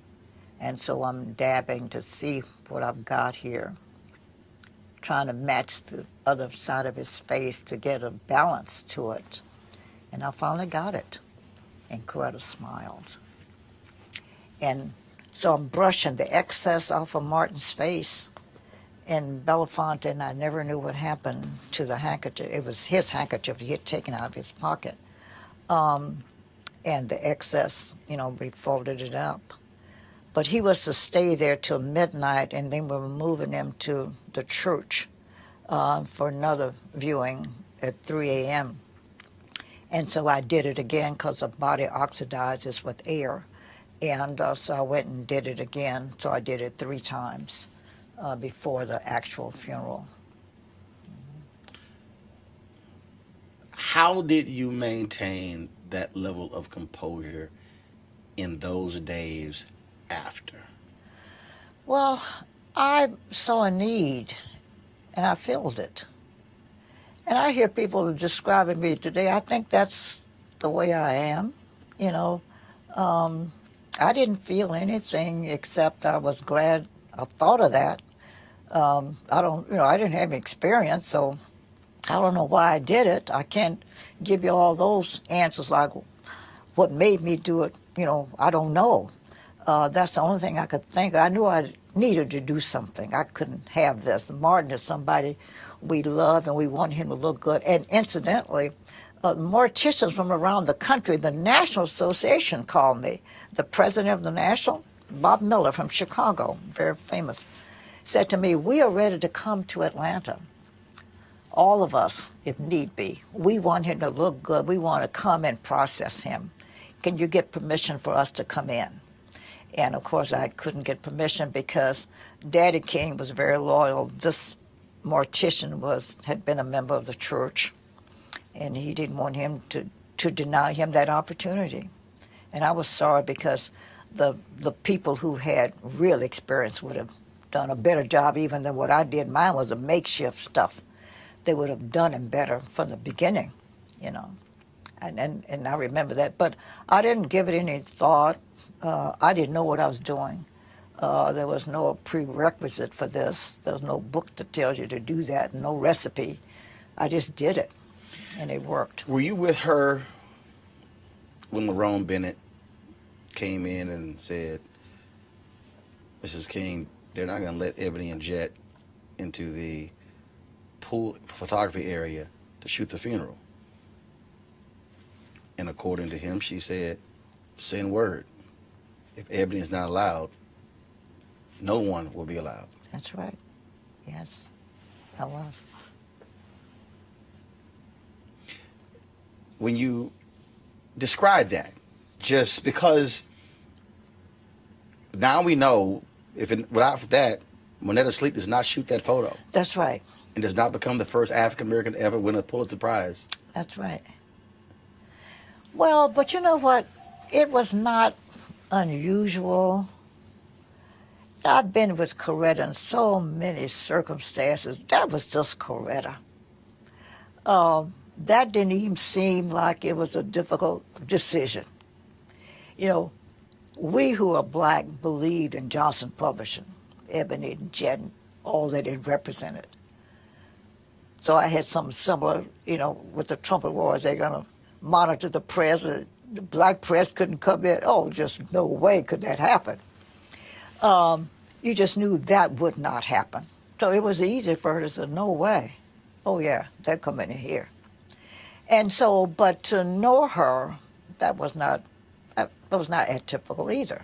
You know, she would just make sure, and her senses were always sharp, always sharp. That funeral did not dull her senses. She knew everything that was going on. She described for you everybody was there. She could tell you everybody that came to that house. She could tell you everything. You know, she was an unusual woman. Being on the LCLC staff, he's assassinated, he's buried. Here was the guy who, and obviously not by himself, kept it together. You had Andy Young, the executive director. You had Ralph Abernathy. But what did you observe? What was it like as you're all trying to move forward? And he's gone, and they're still trying to do Poor People's Campaign, and there are riots across the country, and Black America is in this just collective pain. Well, I have to be honest with you. I cannot tell you what I thought and what I said. It would be crassless of me to do that, so I won't say. But those of us who were supporters and involved members of the community and those who cared about our future knew we were going to have some difficult days now without him. Because one of the things I even tell young people today, that Martin Luther King didn't do anything without a plan. Nothing. He had 5 men who he considered his battery of advisors. And he'd call them in to say, Who are those 5? Oh, I don't want to. Okay. I've read enough to know 4 of them. But here's the thing. It's written someplace, so yeah. I guess I could, but I don't want to. He would call them in. And these were people who didn't tell him what he liked to hear. What do you think? They'll say, this is what I think. And if you disagree with him, that just so be it. But that's why he picked them, because they would tell him what they thought he ought to do. And that's what he appreciated about them. But he would tell them at the end of every meeting, gentlemen, appreciate your time. But I'm going to mull over everything you've said, call all the thoughts. Then I will make a decision. May not be what you recommended, but I will make a decision. And I will stand by my decision, good, bad, or indifferent. That's what Martin was. If it failed, say, well, I made the wrong decision. But that man let you know all the time, I'm going to lead with a plan, and I got to pray about it, think about it, and then act on it. And so throughout his career, so when now I've got to put into context what he said to me at going to the airport. I'm not going. I don't feel that the country, because he felt that that Memphis thing was set up. He'd never had violence on the march. Right. So he said, this timing is not right. So knowing how he viewed the plan before the action, I knew then he thought about this, probably prayed that night over it. I don't know what he did and what all he went through, but when he tells you something, you can put your bottom dollar on it because you can bet that Dr. King is making the right decision. The only thing that we can say he tripped up on is he misjudged Chicago. Mm-hmm. But he was advised not to go to Chicago, and he didn't follow the advice. Yeah, but the Chicago Negro was very particular. Yeah, right. So he went there, and Daley said, "This is my town. You're not coming in here." And people had told him. My husband told him. He said, "No, that's town. He ain't gonna let nothing. You're not gonna tear up Chicago." And so he realized now, and I think I've seen where he laughs about that Chicago was tough. It was tougher than Alabama and Mississippi and every place else. Well, he actually was quoted as saying, and the reason I quoted because when I moved to Chicago to run the Chicago Defender, even though this was 2004, he goes to Chicago in 1966. Negroes were the same way. I'm using Negroes for a reason. Mm-hmm. They were the exact same way. Because I got an extremely negative reaction coming. Mm-hmm. Then again, I also was a little bit more crazier when I said, well, clearly y'all know what the hell y'all was doing. That's why I'm here. Mm-hmm. But yeah, and because that was a quote where he said, if we could change the Chicago Negro, he said, we could change every Negro in America if we could change the Chicago Negro. And he would laugh. Some of his best laughter was over them Negroes in Chicago. So, so he didn't do that. Was the only time when he really kind of messed up his movement there. But everything else, Martin Luther King thought and prayed and thought and prayed, and then he acted. Couple more things for you. Becoming the first African American in the South with a primetime show. How'd that happen? I didn't ask for it. I was thrust upon it. Martin used to talk about all the time how he really appreciated the press. He said, when we talk about children trying to swim in the public pool and they throw a lie in there to prevent it, or some dogs nipping at the rear ends, that means that them people are serious. And he said, the press dramatizes. This is not stories you make up. When the press moves in on it, they dramatize it and make it a fact that you got to believe. And so he used to say, I believe in the press and the president. He used to tell all the time, and they asked him to appear before the press club to tell them how wonderful they were. So he said, they really help us a lot. I said, Martin, I don't happen to agree that the press is all that great. And my good friend was Ralph McGill, who was the publisher of the Atlanta Constitution. And Mr. McGill played funny games like this. He would accept an engagement, and then he'd back out and said, I'm sorry, at the last minute I can't come, but I'll send my representative, and I'd be the representative. He said he liked the way I handled race relations, that he said I would teach a lesson without preaching a sermon, which I thought was a great compliment to me. You teach a lesson without preaching a sermon. So now this particular engagement Mr. McGill had was before religious press people. And so he sent me, I was the substitute. And I said, well, Dr. King really praises members of the press. I mean, he loves the media. I don't happen to agree with him on this issue. And I said, and the reason I don't is, I said, I can't find any sensibility in this picture. Television station gets a word that they're denying some black kids or whatever the problem is over here. Got a shutout going on. They can't move here, they can't swim there. So now the white assignment editor gives the story to a white reporter who carries his white cameraman with him, and they go to the scene of the shutout. They get the footage and bring it back to a lily white processor, who gives it to a lily white writer, who gives it to a lily white editor, who gives it now to a lily white anchor. And they come on and said, oh, isn't this awful? And I said, I don't see the difference. It's shut out over here, it's shut out over there. And that was my speech. Well, Mr. McGill called me and said, what in the world did you say today? He said, the television stations are calling me and said, you embarrassed them today. And one station called me, and it was the CBS affiliate, and said, boy, you turned it on us today.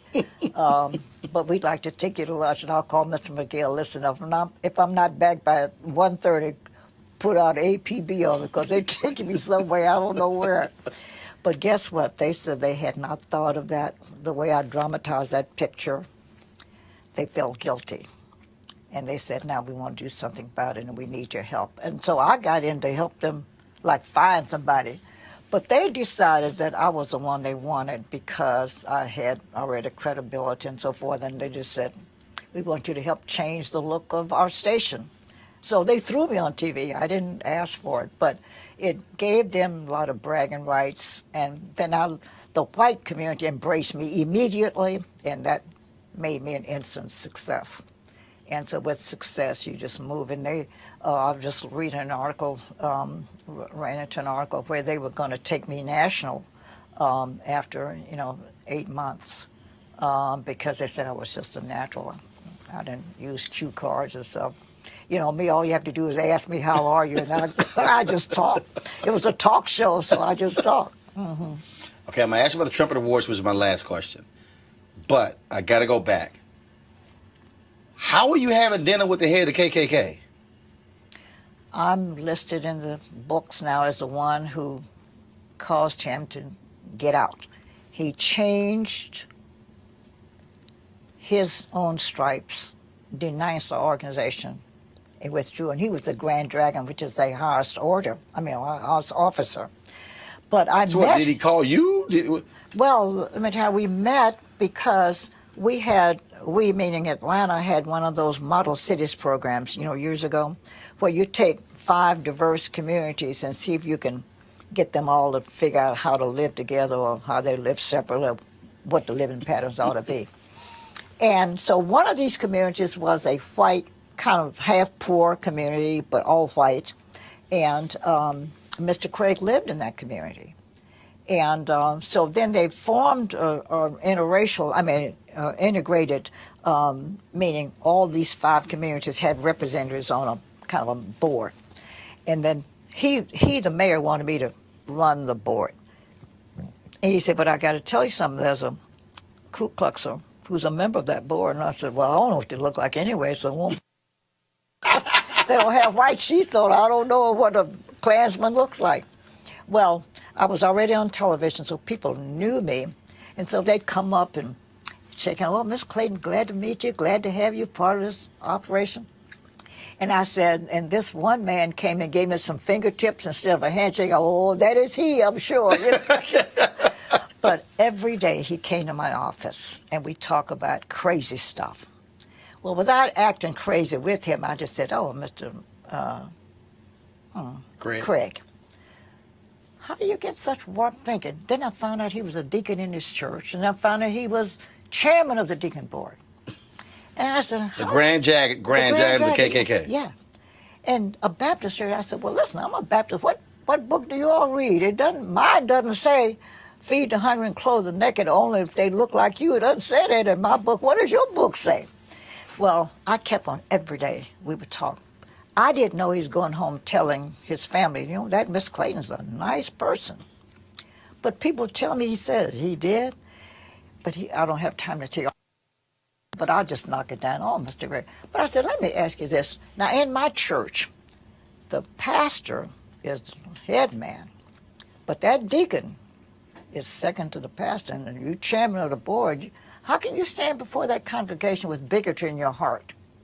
Knowing you're filled with it, and now you got to stand before them representing God. How could you do it? And I said, you got children. Every Friday, he would tell me what he's doing on the weekend. Get up the kids, put the robes on, they go out to do harm to people. How could you do that as a Christian? Well, that's the way I would talk to him all the time. I was the most surprised person in the world when one Saturday I went out shopping, came home on my street. I had all these cars, police, the television stations had cars in front. What in the world? You know, since I live in the hood, I thought I'd been burglarized. You know? And what happened is Mr. Craig had a press conference. He announced he was getting out, denouncing the organization, and he was getting out. And credited a black woman with changing his negative attitudes, and I was that black woman. And then that was the story. Just went all over them. And we got tons and tons of mail. We were invited to London, to everywhere, to appear on television to talk about this experience, you know. But he says that I helped to change all of his thinking. Vernon Jarrett said he was, last question. Vernon Jarrett said when he saw some young men in a basketball court in Chicago, there was no basketball goal, lights were off, but they literally were running plays as if they were playing basketball. He said if black kids can have that kind of imagination, he said we got to be able to take advantage of that. That led him to create NAACP AXO competition. What led you to say we got to have the Trumpet Awards?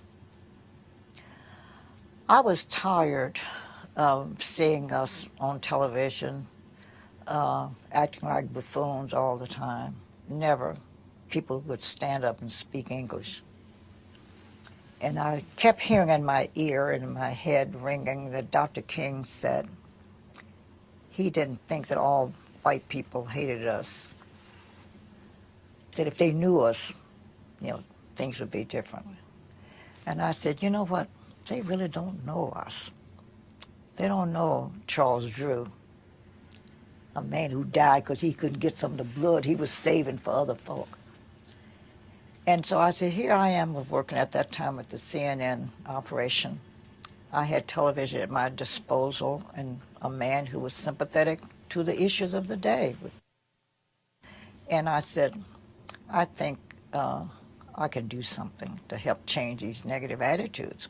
So I went to Ted, after I drew up my plan, went to him and asked him, could I do it? And he liked the idea, and it became a reality. And I did reap some of the predictions that Martin had talked about, that we got letters from white America who said now, you know, we've changed their attitudes and now they see what we were talking about, and yes, we have contributed. So that's what got me to do it.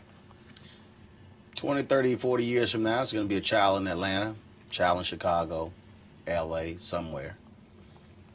They'll be doing a paper, they'll be doing some research, they might come across a YouTube video, they might come across a quote from Xernona Clayton.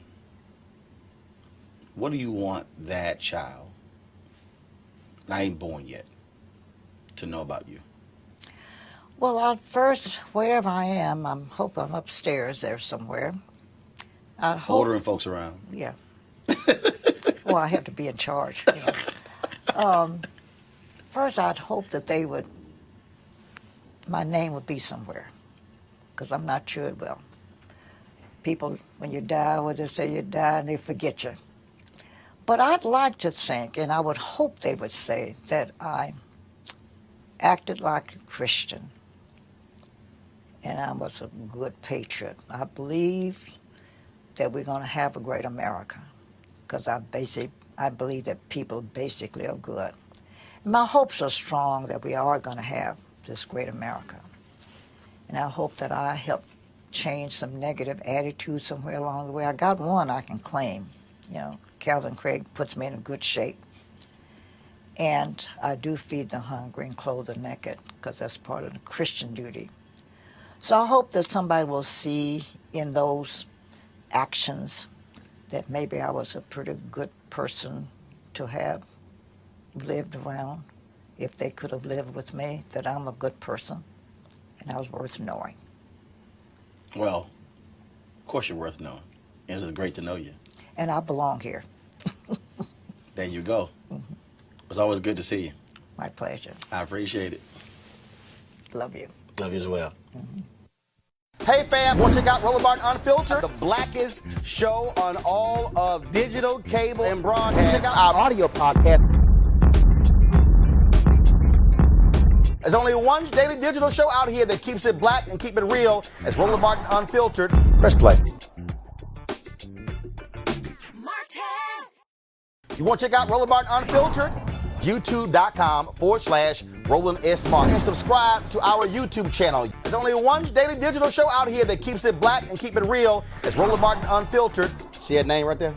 Roland Martin Unfiltered. Like, share, and subscribe to our YouTube channel. That's youtube.com/Roland S. Martin. And don't forget to turn on your notifications so when we go live, you'll know it.